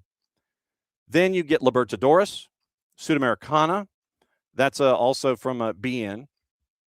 You get a lot of the A and the B leagues in South America, Paraguay, Uruguay, Colombia, Argentina. The LPF is attached to Fanatis. You get CDO, TVV if you want to add Venezuelan television to your package. So there's plenty to get into with Fanatis, fntz.co/soccer down here. So what to watch today? Well, we will tell you. And it is after what happened yesterday. Today, it is the Taça de Portugal. Since I think we're still trying to figure out where we can watch Portuguese Primera. Sporting in Porto, 3:45 on BN. Remember, the Premier League is in the midweek. Wolves and Liverpool is at 3:15.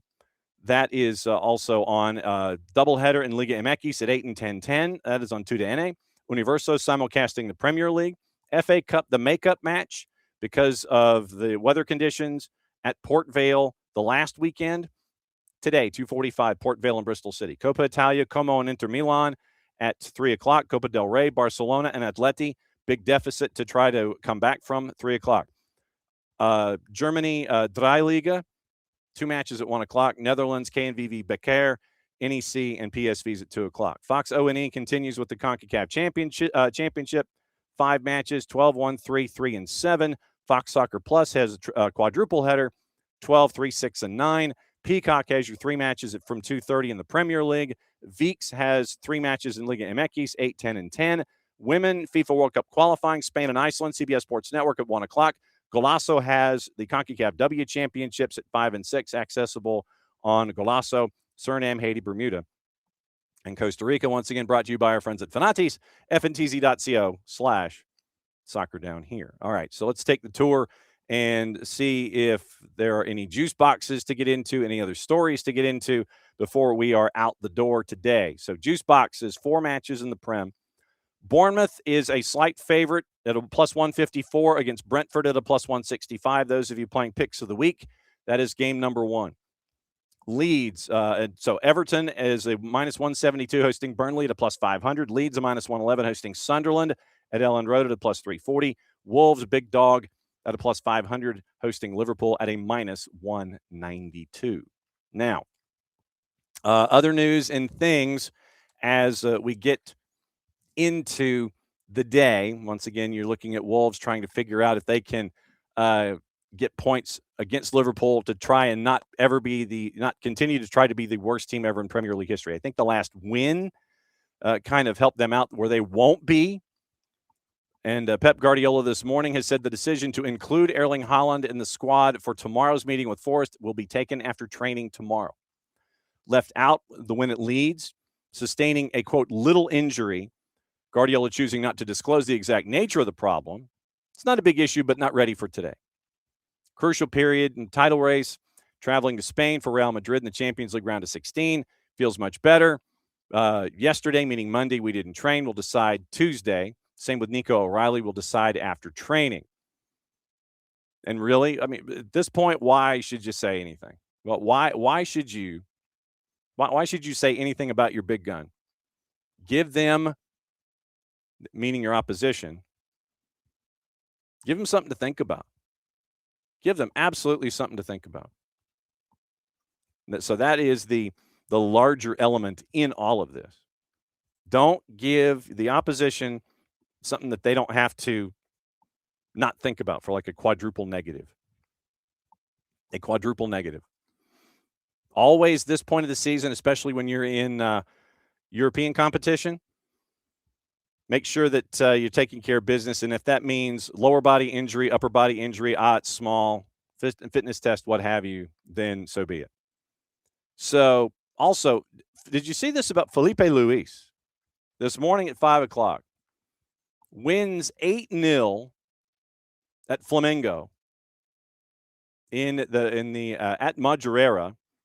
And so they go to the Carioca Championship final 11-0 on aggregate. Worst start to the season in the last 10 years. Lost Brazilian Super Cup to Corinthians. Fell to Lanús in the Recopa. 11th in Serie A, 4 points in their opening 3 matches. Ivan Polanco, announced by the team, and Diego Linares are also leaving. They made him point to thank the former player and coach for everything he's achieved and shared, wishing him success in his future endeavors. Arrived as a player in 2019. 2 Brazilian League titles, 2 Copa Libertadores before beginning his coaching career in 2024. 64 wins and 101 matches, only 15 losses. He had attracted some interest from European clubs after winning Serie A title, the Copa Libertadores, the Campeonato Carioca, and the Brazil Supercopa. So he got the quad in 25. Everybody was like, hey, do you want to come over here? He's like, nah, I'm staying. And now after an 8-0 win and the rough start, he has been sacked. Sources tell the 4-letter that they are in talks with Portuguese manager Leonardo Jardim to take over. He's been out of a job since Cruzeiro in December. And so, keep an eye on that one. 100 days for the World Cup. That is another crazy marker to think about. 100 days from the World Cup here in this country. It's going to be a great time. So, rumors. Bruno Fernandes planning to discuss his future with United at the end of the season. According to Team Talk, linked with a move to the Saudi Pro. Wants to play in Italy or Spain next. Casemiro has recommended Manchester United should sign Guimaraes as his replacement, according to AS. United reportedly wants to sign up to 3 midfielders this summer. Guimaraes is on the short list. City showing interest in Felix Nemeka out of Borussia Dortmund, according to Sky Germany. And our friend Florian Plettenberg probably reported to dream of playing in the Premier League. City's monitoring the situation. Dortmund reported to be in talks with Nemeka over a new contract with improved terms. Existing deal set to expire in 28. MLS clubs showing interest in Lewandowski. Tell me if you haven't heard that one yet. Fabrizio Romano reported teams are already calling over a move. Future at Barcelona remains open. Has spent nearly 4 years with Barcelona, 115 plus 23 and 179 appearances, 37 years old. Keep an eye on Chicago. Dean Henderson being eyed by Spurs as a replacement for Vicario. However, the report adds that the former Manchester United keeper isn't considering a move away from Crystal Palace. Inter Milan have joined Juve in the race to sign Alisson. That's from La Repubblica. Arsenal, Liverpool, Barcelona closely monitoring a potential move for Bastoni. Inter Milan only likely to entertain offers worth over £78 million or more. Juve willing to listen for offers on Kenan Yildiz in the range of close to €100 million. Premier League clubs eyeing a deal. It's from AS. Manchester City leading the race to sign Lens defender Samson Baidu. Liverpool, Dortmund, Inter Milan tracking. That's from Ekrem Konur. Liverpool monitoring Gerald Kwanzaa while they continue to assess the possibility of a return in the summer. £52.5 million pound clause to re-sign doesn't activate till 27. United interested in Malik Thiaw from Newcastle. Liverpool and Bayern Munich also linked with him as well. Leipzig expecting offers for Yan Diomande in the transfer window exceeding €100 million. Clubs in the Premier League knocking on the door. Liverpool could let Calvin Ramsey leave in the transfer window with the right back an area of focus once again in the summer. Danny Welbeck has triggered a 12-month extension at Brighton, keeping him at the club till 27. That's from the BBC. Sky Switzerland. AC Milan willing to listen to offers for Pervis Estupiñán, who could leave with just 1 year after joining from Brighton. So that's your gossip, rumor, and innuendo on the morning. So that's what you're staring at today on a Tuesday. Apparently, there is a new cap. Barcelona's squad spending limit has risen by almost €100 million. La Liga announced on Tuesday, increasing the chances of being able to invest in the squad in the summer. Real Madrid still have the highest cap at €761 million. Atletico de Madrid third with a limit of €336 million. Villarreal, Athletic Club complete the top five. Levante, Sevilla, and Getafe have the three lowest caps. Levante just under $20 million, Sevilla at 25, and Getafe at 39. Squad cost limits, which are made public after each transfer window, denote the maximum amount each club is permitted to spend on first-team players, staff, reserve, and youth. Barca's new limit is an increase of €82 million on their cap they had at the start of the season. They remain in excess of their limit. Club resources confirming spending on the squad still over €500 million. So they're over by 30%. League regulations limit them to investing only a percentage of what they raise or save on new recruits. And once again, remember, they are also in an electoral period. They don't have a permanent president.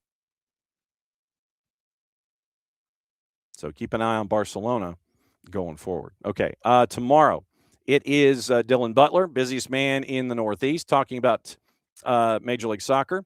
And we are efforting opposition research at 10:30. So that is the rundown there tonight. Once again, remember, boys and girls, 5:30, 7:30, Jefferson and Johnson Gainesville from the dungeon. Drew Dickinson and I will have those calls for you there. And it is tomorrow. It is, once again, it is Dylan, probably opposition research at 10:30. Red Clay Wednesday, we're catching up with Molly McCarty, the girls head coach at Jefferson. It is Dr. Mike Tolmick, the girls coach at Brookwood, and Matt Cheeves, the boys head coach at Dalton, catching up with them during the noon hour on Red Clay Wednesday.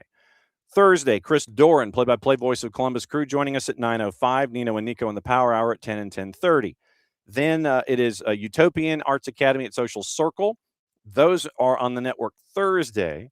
Friday, it is our friends from Beyond Goals Mentoring, hopefully at 10. Miguel Gallardo from Apple TV is joining us at 10 o'clock. And I've got to end the show probably about 20 minutes early because I have to take the boss someplace. And then later that night, it is Eastside, Walnut Grove and Eastside on the network. That is Friday. And then Saturday, it is Game On, home opener. Going to be great to see everybody. And it's going to be great to start off the 2027 season, 26. Wow. You're already getting to 27. The 26th season at home. It'll be great to see everybody at Mercedes-Benz Stadium as RSL comes to visit on Saturday. So thanks to everybody who was a part of SOT. I will be posting picks of the week on the Discord coming up in a bit. I'm almost done with the document. And then we'll get everything rolling for the day. Once again, 5:30 tonight, 5:30, 7:30 on the network. High school action here on SDH, brought to us by our friends at Kaiser Permanente. Thanks to Dave Leno for breaking everything down. Thanks to Kacey White for breaking everything down. Thanks to Ali Curtis, the president of MLS NEXT Pro, for hopping on this morning as well to kind of look at everything as the season starts in 26 with all of the stuff that's going on in and around the league and the cool stuff from IFAB that the league got to talk about as well and have been able to talk about for the last couple of days. IFAB and the AGM bringing in rules that were started in MLS NEXT Pro, working forward to get people up and moving. You're subbed out, you got to go. Injury sub, we're going to ask the questions. Can you move? Or you're going to be subbed out. So very, very cool stuff with IFAB, MLS Next Pro, and I can't thank President Curtis for dropping in this morning to discuss things. And we've got to find out where his Herman and his Mac awards are. So that's it for another go round of SDH AM. Thanks for coming by, as you always do. And back at it again, 9:05 tomorrow morning. And we will break it all down for a Wall Pass Wednesday and get you ready. We're going to start our preview stuff, getting ready for Wall Pass, getting ready for the weekend as well. So, mucha plati, y'all. Play it safe. See you tonight at Jefferson and Johnson, Gainesville. And since it is the end of the show, that means we get to do this. Back at it again in a little less than 22 hours. 21, 22. A little less than 22 hours, but back at it again for game action, 5:25 tonight. Drew Dickinson and myself, Jefferson and Johnson, Gainesville. Mucha plati, y'all. We'll see you later.